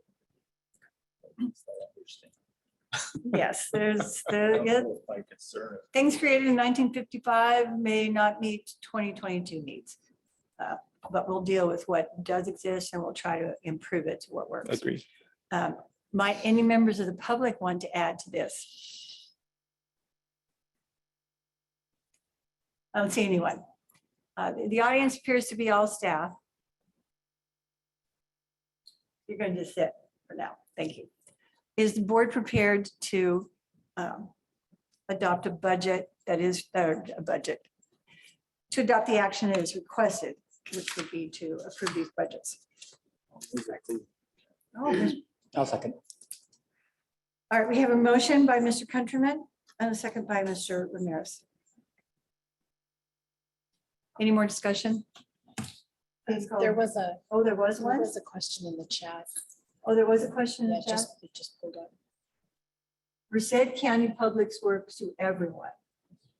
For the forecast maintenance under the fiscal budget consideration permit requirements to get work done in the fiscal year. I think there's some punctuation missing. You consider permit requirements to get the work done? Yes, In we cost? have a line item for environmental compliance staff, and we have existing permits. We have a 12-year routine maintenance agreement with CVFPB already. So I think the answer is yes. If it's not, I want you to call Mr. List and get clarification. That's fair. Okay. That's it. I don't see any- oh, wait, I see that. It might be them responding. Thank you.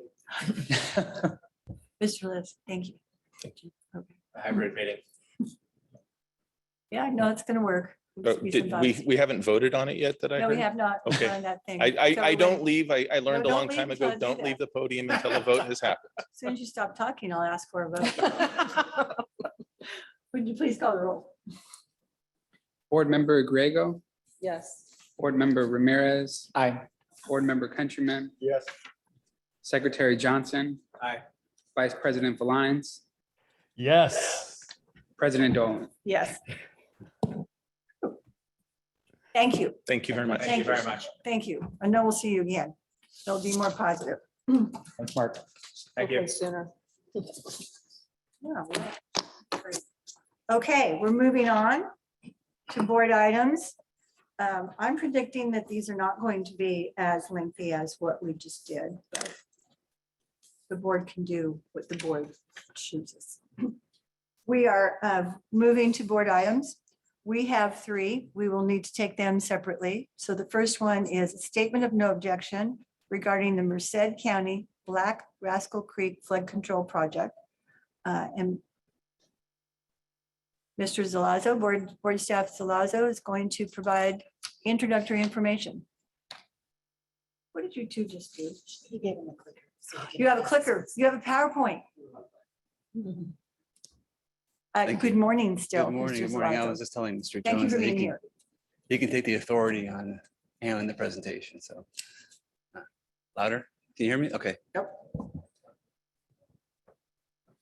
It's on. How about now? Good, better? It's a little better. Okay. All right, I'll try to speak. I don't think it's adequate for your height, but Right. we'll work on it. So my name is Mike. Both sides. Okay, here, I said there'd be bumps. Okay. Okay. My name is Mike Slaza. I'm board staff, senior engineer with the Plan Implementation and Compliance Branch. I'll be presenting on the next three items. I just wanted to offer an introductory statement that these items are similar in the request. They're all initial statements of no objection. So a lot of the information you'll see is repetitive. So I might gloss over a few of that in the next presentation. Yes, please. Yeah, but the specifics of each project are going to be different. And for this particular project, the Black Rascal Creek Flood Control Project, the applicant is Merced County, Department of Public Works. And then we'll go on to the next slide, talk a little bit about the outline for today's presentation. Start off with an overview of the request in front of the board today, the location of the project, a brief background of it, description, and finally, the staff recommendation of granting the authority to the executive officer to sign the statement of no objection. Next slide. Okay, so Merced County proposes to construct the project, which is located in unincorporated Merced County, about 5 miles east of the city of Merced. The project is intended to attenuate floods for up to the 200-year event for the Black Rascal Creek watershed by constructing a 300-acre detention basin along with principal and auxiliary spillways, habitat restoration features, and those will be discussed later on in the project description. One thing to note is that the project would realign a unit of the state federal system within the Merced County stream group. When that realignment and some other alterations require permission from the U.S. Army Corps of Engineers under Section 408 of 33 U.S. Code for permission to alter those levies of the state federal system. And the recommendation today is for the board to, as I had mentioned, delegate to the executive officer the authority to sign and send the statement. And I'll just note that this is the approval of the project is not being considered today. This is just the statement of no objection. It represents the board staff's initial step in the permitting process. There will be a subsequent approval of the project after the Army Corps issues its final decision. Next slide. Okay, so here are two maps, vicinity maps showing location of the project between Fresno and Sacramento and Black Rascal Creek. You may be able to see it's in the blue, extending from the hills down to the valley. Through Merced, the project location is encircled in red. And the next slide will show a more up-close view of that area. Okay, on the left side of the screen, the project footprint is shown in red.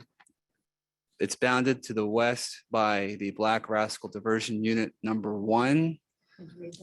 On the far left end of the figure. on the south by East Yosemite Avenue, to the east by North Abuelita Drive, and there's range line up into the north. The Black Rascal Diversion Unit number 2, which is shown in red in the middle, cuts through the project. And that is planned to be relocated. More features will be talked about at the project description. So that's the setting of the project. So move on to the next slide, talk a little bit about the background. The project, as I had mentioned, is intended to attenuate floods and reduce flood-related damages in areas downstream, limiting peak flows in the Black Rascal Creek to 3,000 CFS, which is the capacity of the channel. The project has a long-ranging history dating back to the 1980s with the environmental impact statement instead of a study, part of the environmental review under NEPA, National Environmental Policy Act. And then going to the last bullet, I just want to say that the statement of no objection being considered today is still just one of the first steps. There may be a second statement of no objection as the project advances beyond this conceptual design stage, which is at the 60% design level. One thing too, before we move on, I just want to say that the Merced County has met with board staff. We held pre-application meetings or a pre-application meeting starting in August of 2020. So we're moving forward, hopefully, with the project during the permitting stage and getting this project to be ready for contracting out for a construction bid around June of 2023. So that's it for that one. Next slide. Okay, just wanted to quickly go over the main features of the project. On the first item is the detention basin is 300 acres to be constructed by an external embankment shown in black around the western and southern edges of the project. And that area is currently occupied by agricultural land. The principal spillway, which is located right in the southwest corner of the project footprint, as you can see an arrow pointing to it, right where the realignment is happening in the channel. That's going to be there. It's going to be focused. It's going to serve as a channel constriction without a weir. It will restrict peak flows to the 3,000 CFS. There's going to be an additional auxiliary spillway to support, it'll be the crest of that auxiliary spillway will be set slightly above that of the principal spillway, and it'll be there to supplement releases above the 200-year event. Next, the channel modifications to the Black Rascal Diversion Unit number 2 will need to be made. The purpose of that is to orient flows from their current alignment to a new alignment that's perpendicular to the principal spillway and avoid skew inflow and issues with skew for that. And the there will be rock slope protection downstream and channel regrading. The existing channel that is being realigned is going to be backfilled to match the existing elevation of adjacent lands. And the relocated channel will still function as an authorized segment of the state federal system. The project, moving on to habitat restoration in the northwest corner is area highlighted or in yellow. That area, the project will restore 6 acres of agricultural land that's currently there to wetland and riparian habitat by constructing this main tributary channel shown in purple to the Black Rascal Creek. There's also 56 additional acres created for native trees and grasses by constructing this wide secondary channel shown in the dashed line. So that's the extent of the habitat restoration area. There's going to be some additional plantings for additional features there. And then finally, culverts will be constructed at various locations to allow for drainage in and around the project. Next slide.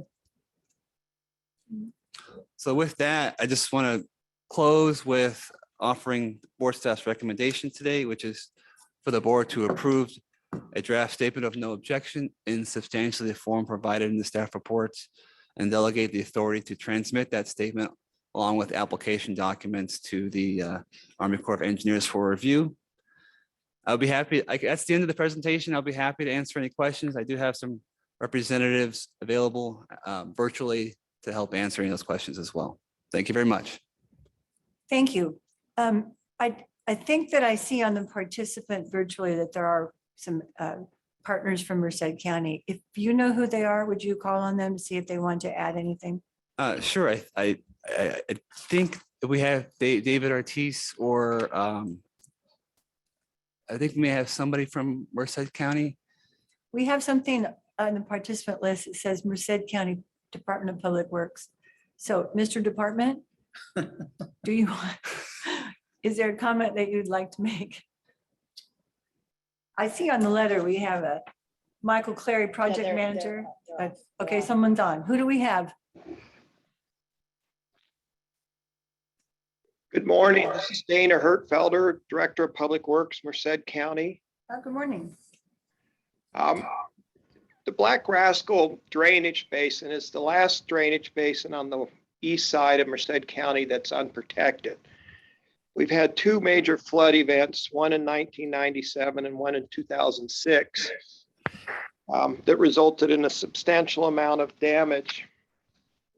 The project as proposed is of course a flood control project with multi-benefits that's identified under the Upper San Joaquin River Regional Flood Management Program. And together with the U.S. Army Corps of Engineers, State of California, and the Merced Streams Group, we've been making progress in hopefully reducing the risk of flood for Merced County. Also, this project has received grants through the United States Department of Agricultural, National Resources Conservation Service, and the California Department of Water Resources Small Community Flood Risk Reduction Program. The project really is aimed to protect life, property, and reduce the risk of flood. And we really appreciate the Central Valley Flood Control Board's support on this project. Thank you. Thank you, Mr. Hertfelder. We appreciate that information.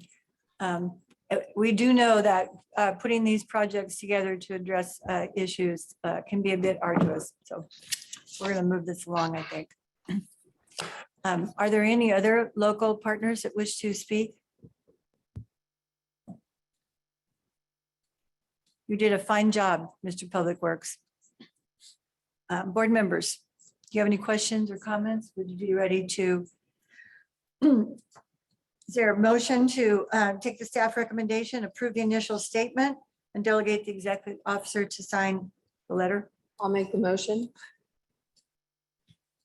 A second. Do you want to make that motion? That's fine. You can do the next one. Did you want to make the motion? There's two more coming. You guys can take turns. There's two more. Hey, Okay. I've been doing this for a while. I am fast. Two more. All right. This is item 10A. We're getting a little rummy here. We have a motion by member Griego, second by member Johnson. Any more discussion? I see none. Please call the roll. Board Member Griego, Yes. Board Member Ramirez. Aye. Board Member Countryman. Aye. Secretary Johnson. Aye. Vice President Valines. Aye. President Dolan. Yes, that motion carries. 6 yes, no in opposition, 1 vacancy. Thank you. Thank you to all of those. If you think we're rushing you, I think we're just recovering from the prior item. All right, item 10B is a statement of no objection for Yolo County Service Area number 6, Mid Valley Area Phase 3 Levee Reconstruction, Project Site 11. Mr. Salazzo. Okay, if this project seems to be familiar, you're not having deja vu. The board heard a similar item for sites 9 and 10 back in September of last year. So a lot of the information will be the same. It's just a different site.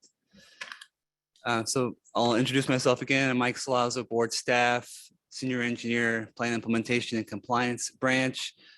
The applicant for this project is Yolo County Service Area number 6. Next slide. Just their outline for today's presentation. Go to the next slide. Okay, so Yolo County CSA 6 proposes to construct this project at Site 11, which is located in Yolo County, about 2 miles southeast of the community of Knights Landing. The project is intended to address through seepage and under seepage by constructing a stability berm along the length of the mile-long site with an additional seepage berm on the upstream end. These new features require permission by the Army Corps of Engineers under Section 408, and a statement of no objection is requested for approval today to be a required piece of that permission. That statement represents the board's acknowledgement of the scope of the work at the conceptual design stage, and also represents the support of the project at this stage. And the recommendation is for the board to delegate the executive officer the authority to sign and send the statement along with other documents to the Army Corps for review. And it is important to note again that the project is not being approved today, just the statement of no objection is being sent to as one part of the permitting process for the board. Next slide. Okay, we have 2 maps here showing the vicinity northwest of Sacramento in Yolo County. The community of Knights Landing is located along the Sacramento River, with the project location. I should say Sacramento River is in blue. Fremont Weir is shown there for reference where the project's located. Project's located is circled in red. Next slide. Here's a close review of the project showing that it's located along the right bank of the Sacramento River, near or adjacent to County Road 116B. The project features will be discussed a little more later on under the project description. Next slide. So this one has a little bit more of a background, same background as it was for sites 9 and 10, a little bit different though. The authority for this project is from the conference report accompanying the Energy and Water Development Act of 1987. The Army Corps approved the design memo for this project in August of 96. The board and the Army Corps entered into a cooperation agreement in April of 2000. The Army Corps reevaluated the design in 2012 to include, which originally included seepage berms, seepage stability berms, but it was reevaluated to include cutoff walls. The project is being reevaluated again by CSA 6 to design, replace those cutoff walls with seepage berms and stability berms after reviewing geophysical data that did not support, or at least that was not available to support a construction of a cutoff wall. And then next bullet, Yolo County received funding under the state's Small Community Flood Risk Reduction Program to design the project, but the project was not completed. There was nothing in the cooperation agreement that allowed Yolo County CSA 6 to move forward with completing it in kind by the non-federal sponsor. So similar with sites 9 and 10, Yolo County investigated other options, for example, under Section 204 of the Water Resources Development Act, that would require additional measures to get the project through the permitting process or the course permission process. So we went through the CSA 6 decided to go through request permission under Section 408 for this project that was originally designed by the Corps. And as mentioned before, this statement of no objection is just the first step towards obtaining permission from the Army Corps under Section 408. Next slide. It would appear that this project has had many interactions with the Army Corps of Engineers. It appears so. Okay, so here's the description of the project features on this figure. The project consists of a 14-foot wide stability berm shown in red along the right bank. of the Sacramento River. An additional 60-foot wide seepage berm for the upstream end is shown in yellow. That's about 3,350 feet. The design stage, the project is at a 90% design stage.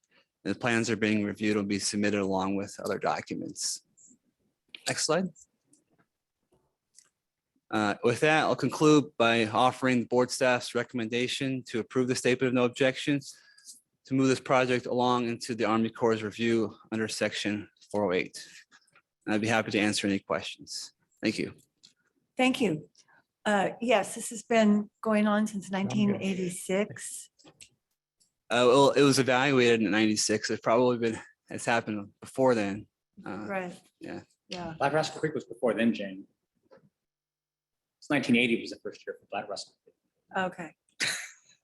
Just saying. You're in kindergarten. Do you know if any of anyone representing Yolo County or County Service Area 16 is here or?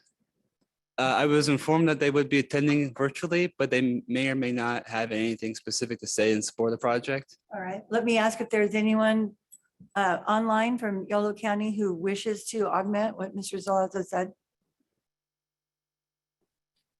Going.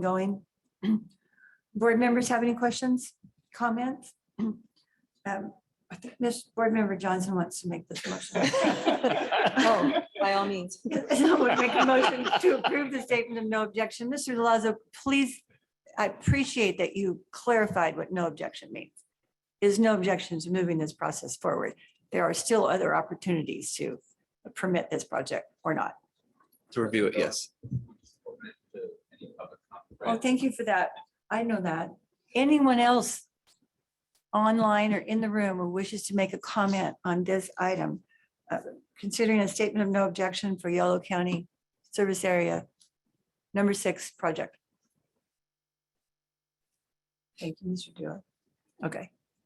A motion then to approve the initial statement and direct staff, moved by Board Member Johnson. I do. You did. Second. I'll second it. We know who made that motion, who seconded. Please call the roll. Board Member Grego, Yes.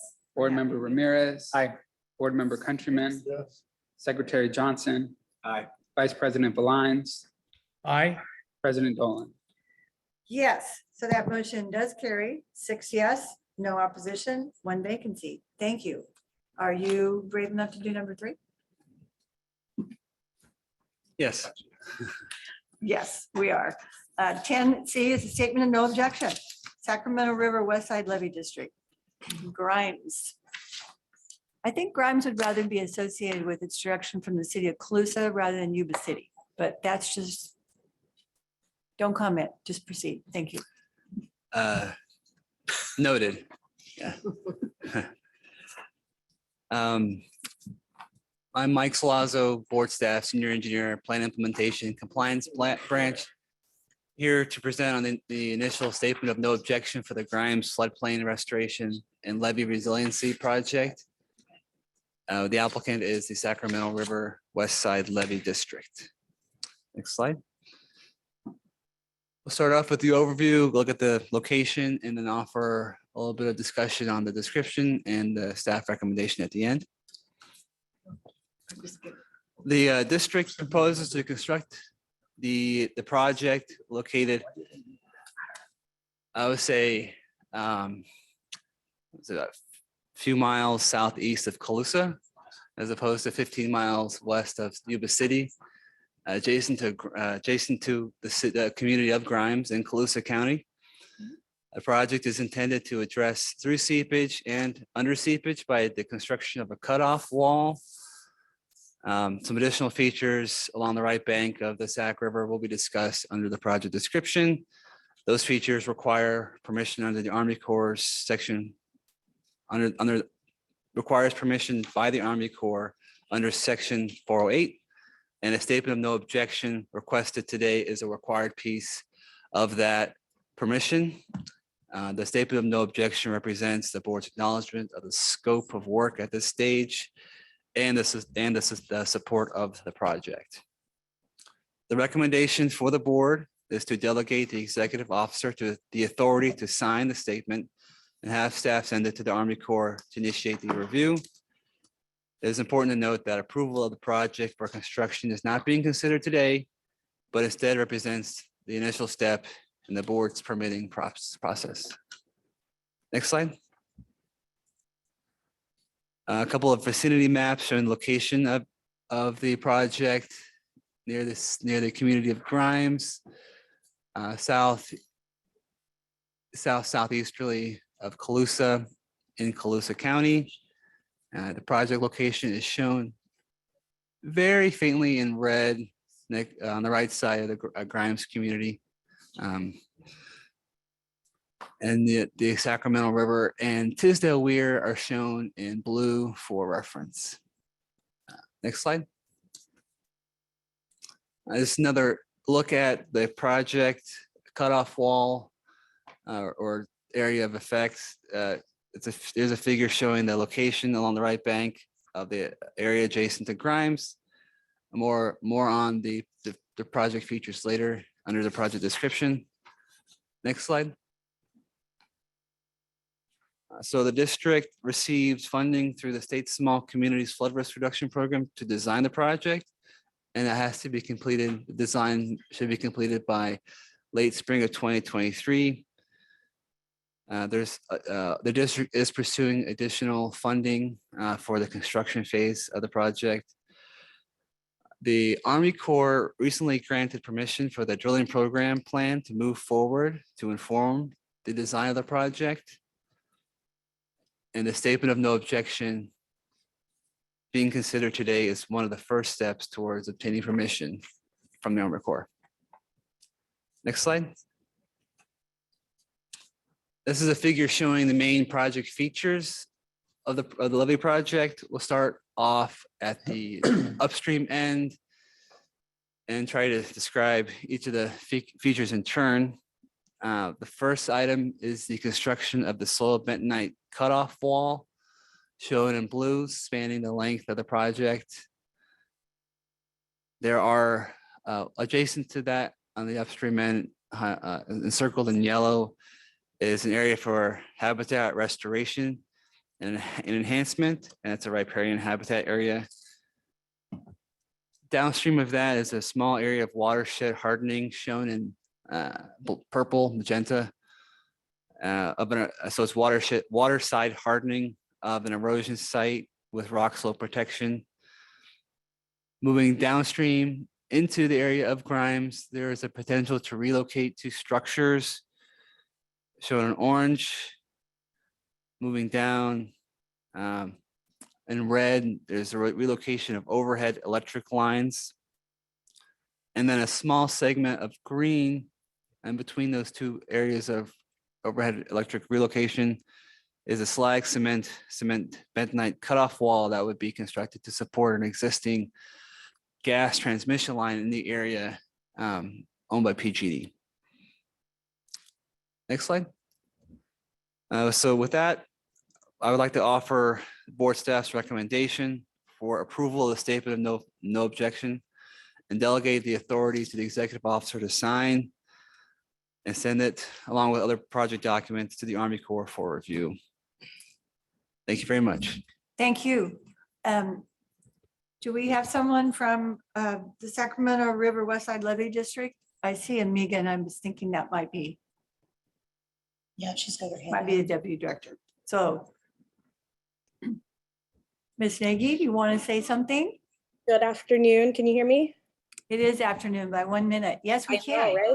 I had to look at the clock before I said that. No.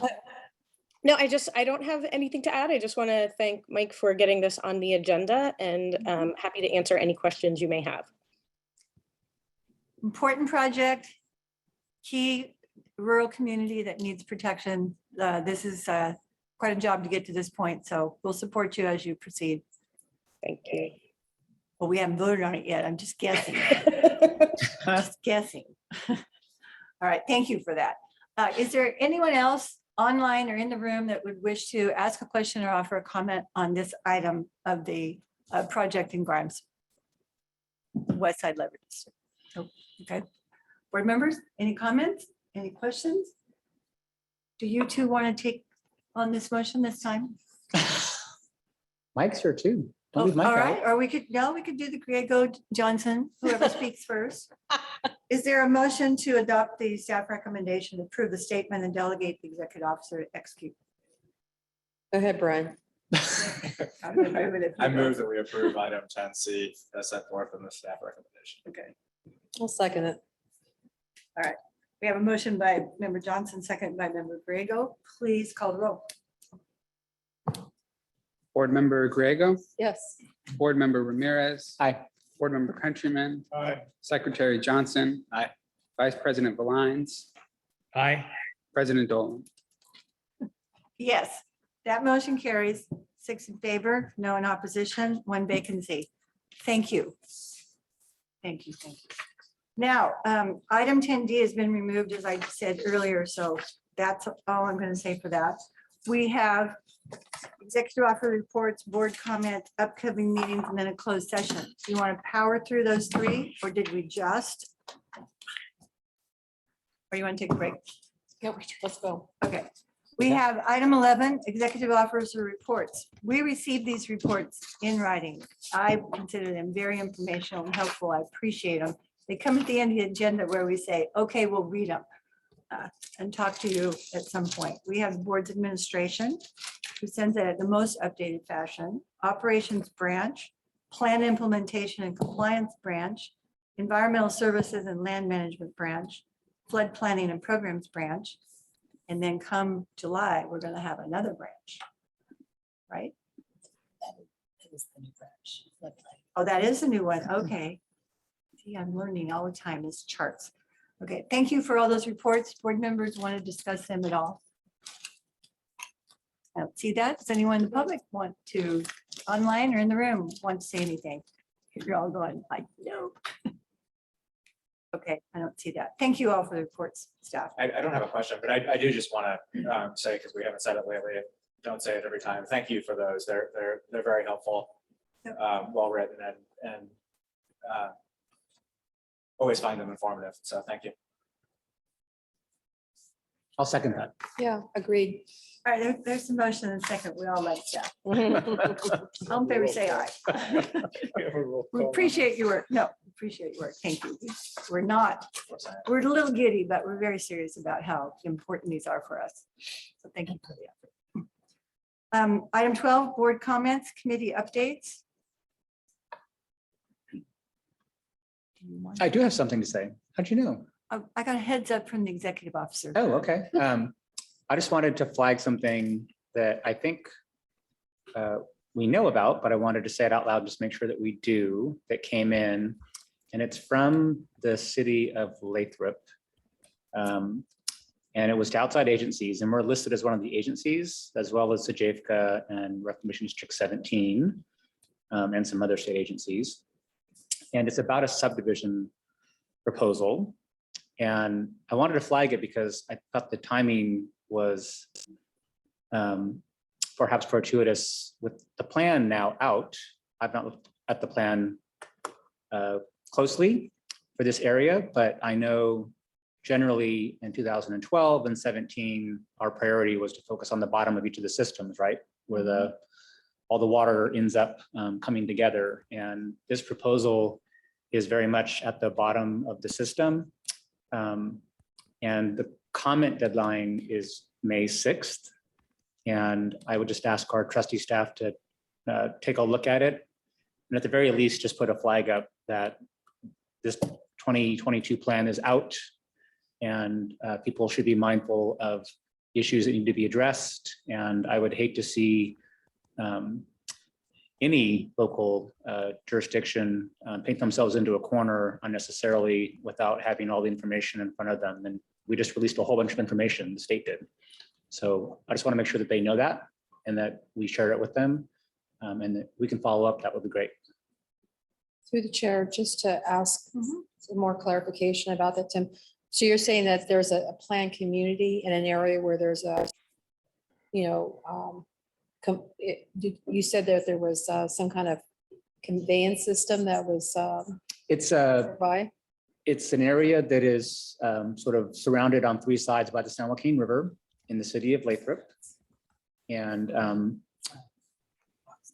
there was a proposal by the landowner for it to be, the zoning to be changed from ag to urban. Ag to And urban? yeah, and you know, there's so much of this area that Jeff has to deal with now already where there's not much choice except to really harden everything. And there's not much place to put the water that we know is coming. And so this just caught my attention as something we should make sure that we flag because it's hard enough already for Sejavka to address all these things and RD 17.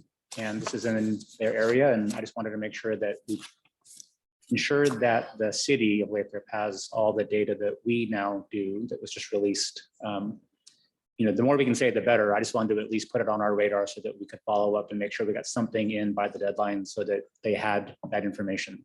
I think that's a great idea. I really like that because, you know, city council people, they do the best job that they can, but when they have, you know, information from such as this agency to kind of bring a little bit more, you know, information about the system and maybe the future of that system, those houses will be there forever. And so making it safe. Right. Yep, that's it. And when we do that, I'm sure that you guys would, but we could just make sure that we let Sejavka and RD 17 know, like just copy them on whatever correspondence we provide. And if you want help with anything, Leslie, I'm happy to work offline with the staff to do that. Darren is already on it. Okay. Thanks, Darren. Well, thank you for bringing that up. And I do know that these kinds of projects do come through the pipeline.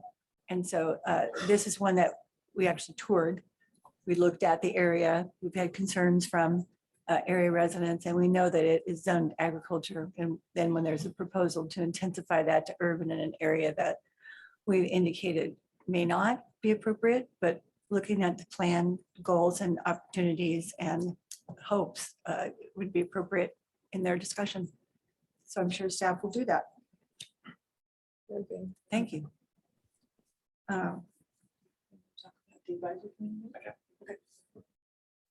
Board Member Johnson.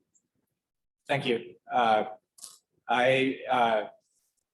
want to let folks know, because it came in late, that we have scheduled a meeting of the advisory committee for the conservation strategy of the flood plan for May 18th. In addition to the upcoming meetings that are described under 13. And Ruth will correct me, but I think we said 10 o'clock, is that right? 10 o'clock on May 18th. And we anticipate that the main agenda item will be discussion of the draft flood plan. This committee, as you all know, gave us and the DWR staff working on the plans a great package of feedback and recommendations. And those recommendations have informed the conservation strategy and also other documents in the flood plan that were released this week. And so this will be coming in the middle of the review period. And we want to have an opportunity for the advisory committee to discuss it and see what they think and help them have a forum to coordinate their feedback. And if there's anybody in the audience who isn't on that list, wants to be, contact Ruth. There's only 112 on the list. We will add. Thank you. Anyone want to talk about the tours that occurred? Yeah. The board president really wants to again thank Board Member Griego and her community for what was a very, very informative and helpful tour of Three Rivers. We knew about it. We've seen two-dimensional maps, but to actually go to the gold fields and see those hills of gravel was better than the map. Well, I'm really glad that you all were able to attend and not only to show off what Three Rivers has been able to accomplish, but you know, to start out at Duke's Diner. That was the best part. I think so. And then I was happy about the questions that were asked. Rick Reinhardt did a fabulous job the agency, represented by their general manager, Willie, being a partner in all of this. That's what it takes. It takes all these partnerships to be able to accomplish these type of tasks. Then Board Member Countryman and I were on the Natomas tour a couple of days ago, and that was really great to see as well. You probably have some comments, Joe. I mean, you enjoyed that tour as well. Yes, it's not the first time I've been out there, but it was nice to see the progress that's going on and the interest from our local congressman wanting to see the site. I thought was great. Definitely. Excellent. Was there also one on the American River? Yes. Yes. Who got to do that? Did any board members go to that one? Yep. Congressman Vera. Okay. You don't get shocked. Board member comments. It's all right, Mr. Sue.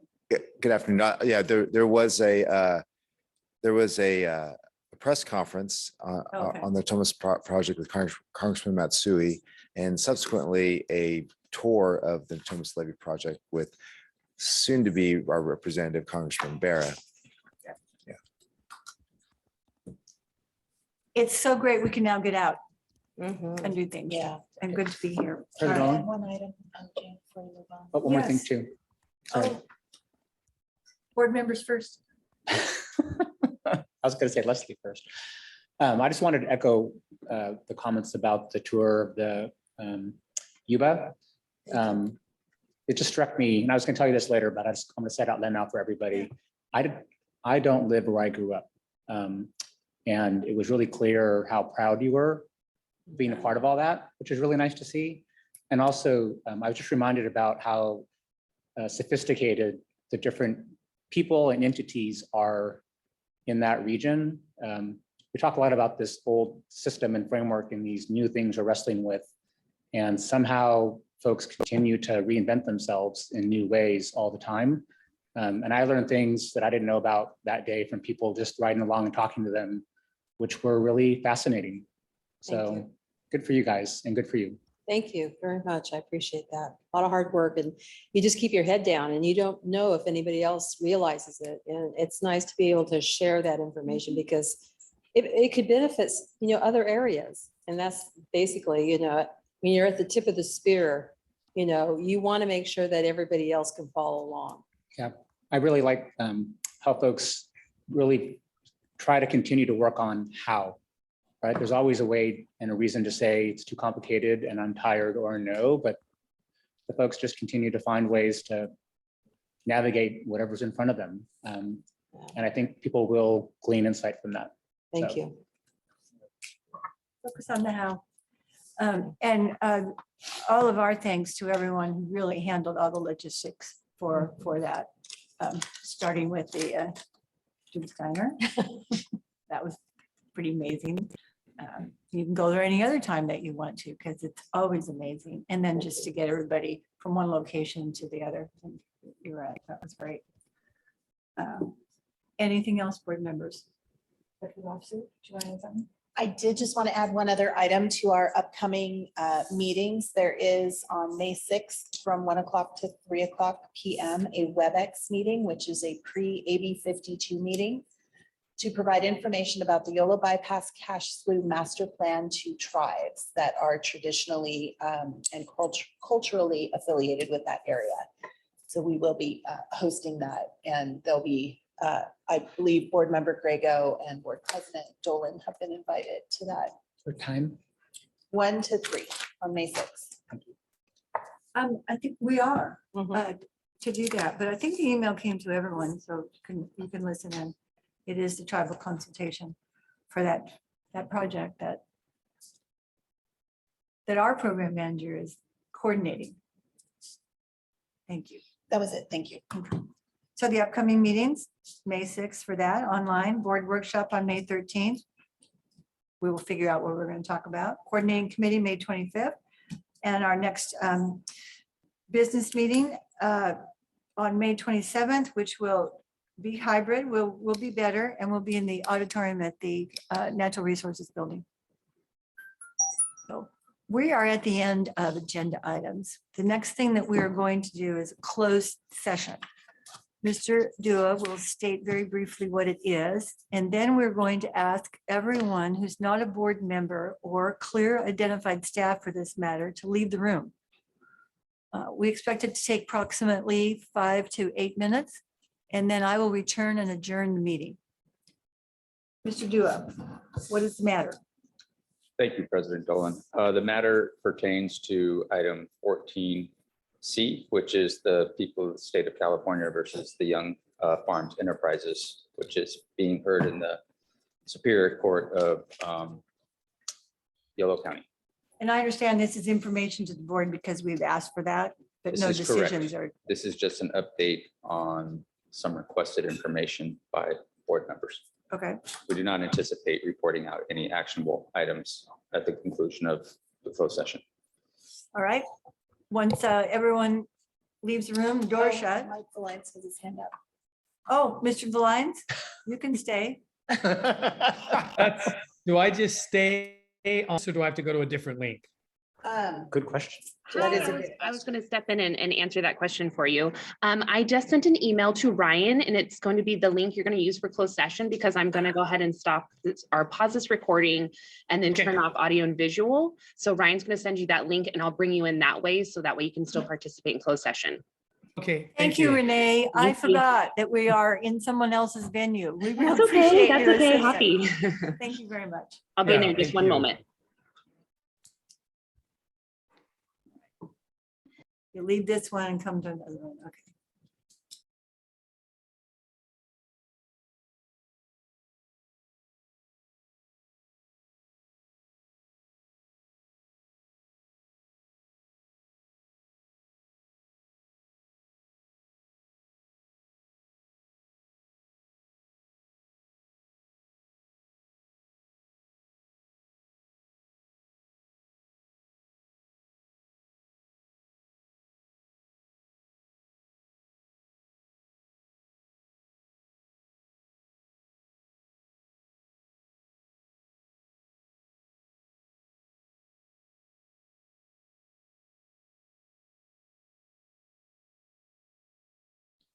Robert has a very soft voice. Flood board meeting is back in session. We held a closed session on a litigation matter. It was an update and information. There was no action taken, therefore that's a report, no action from that.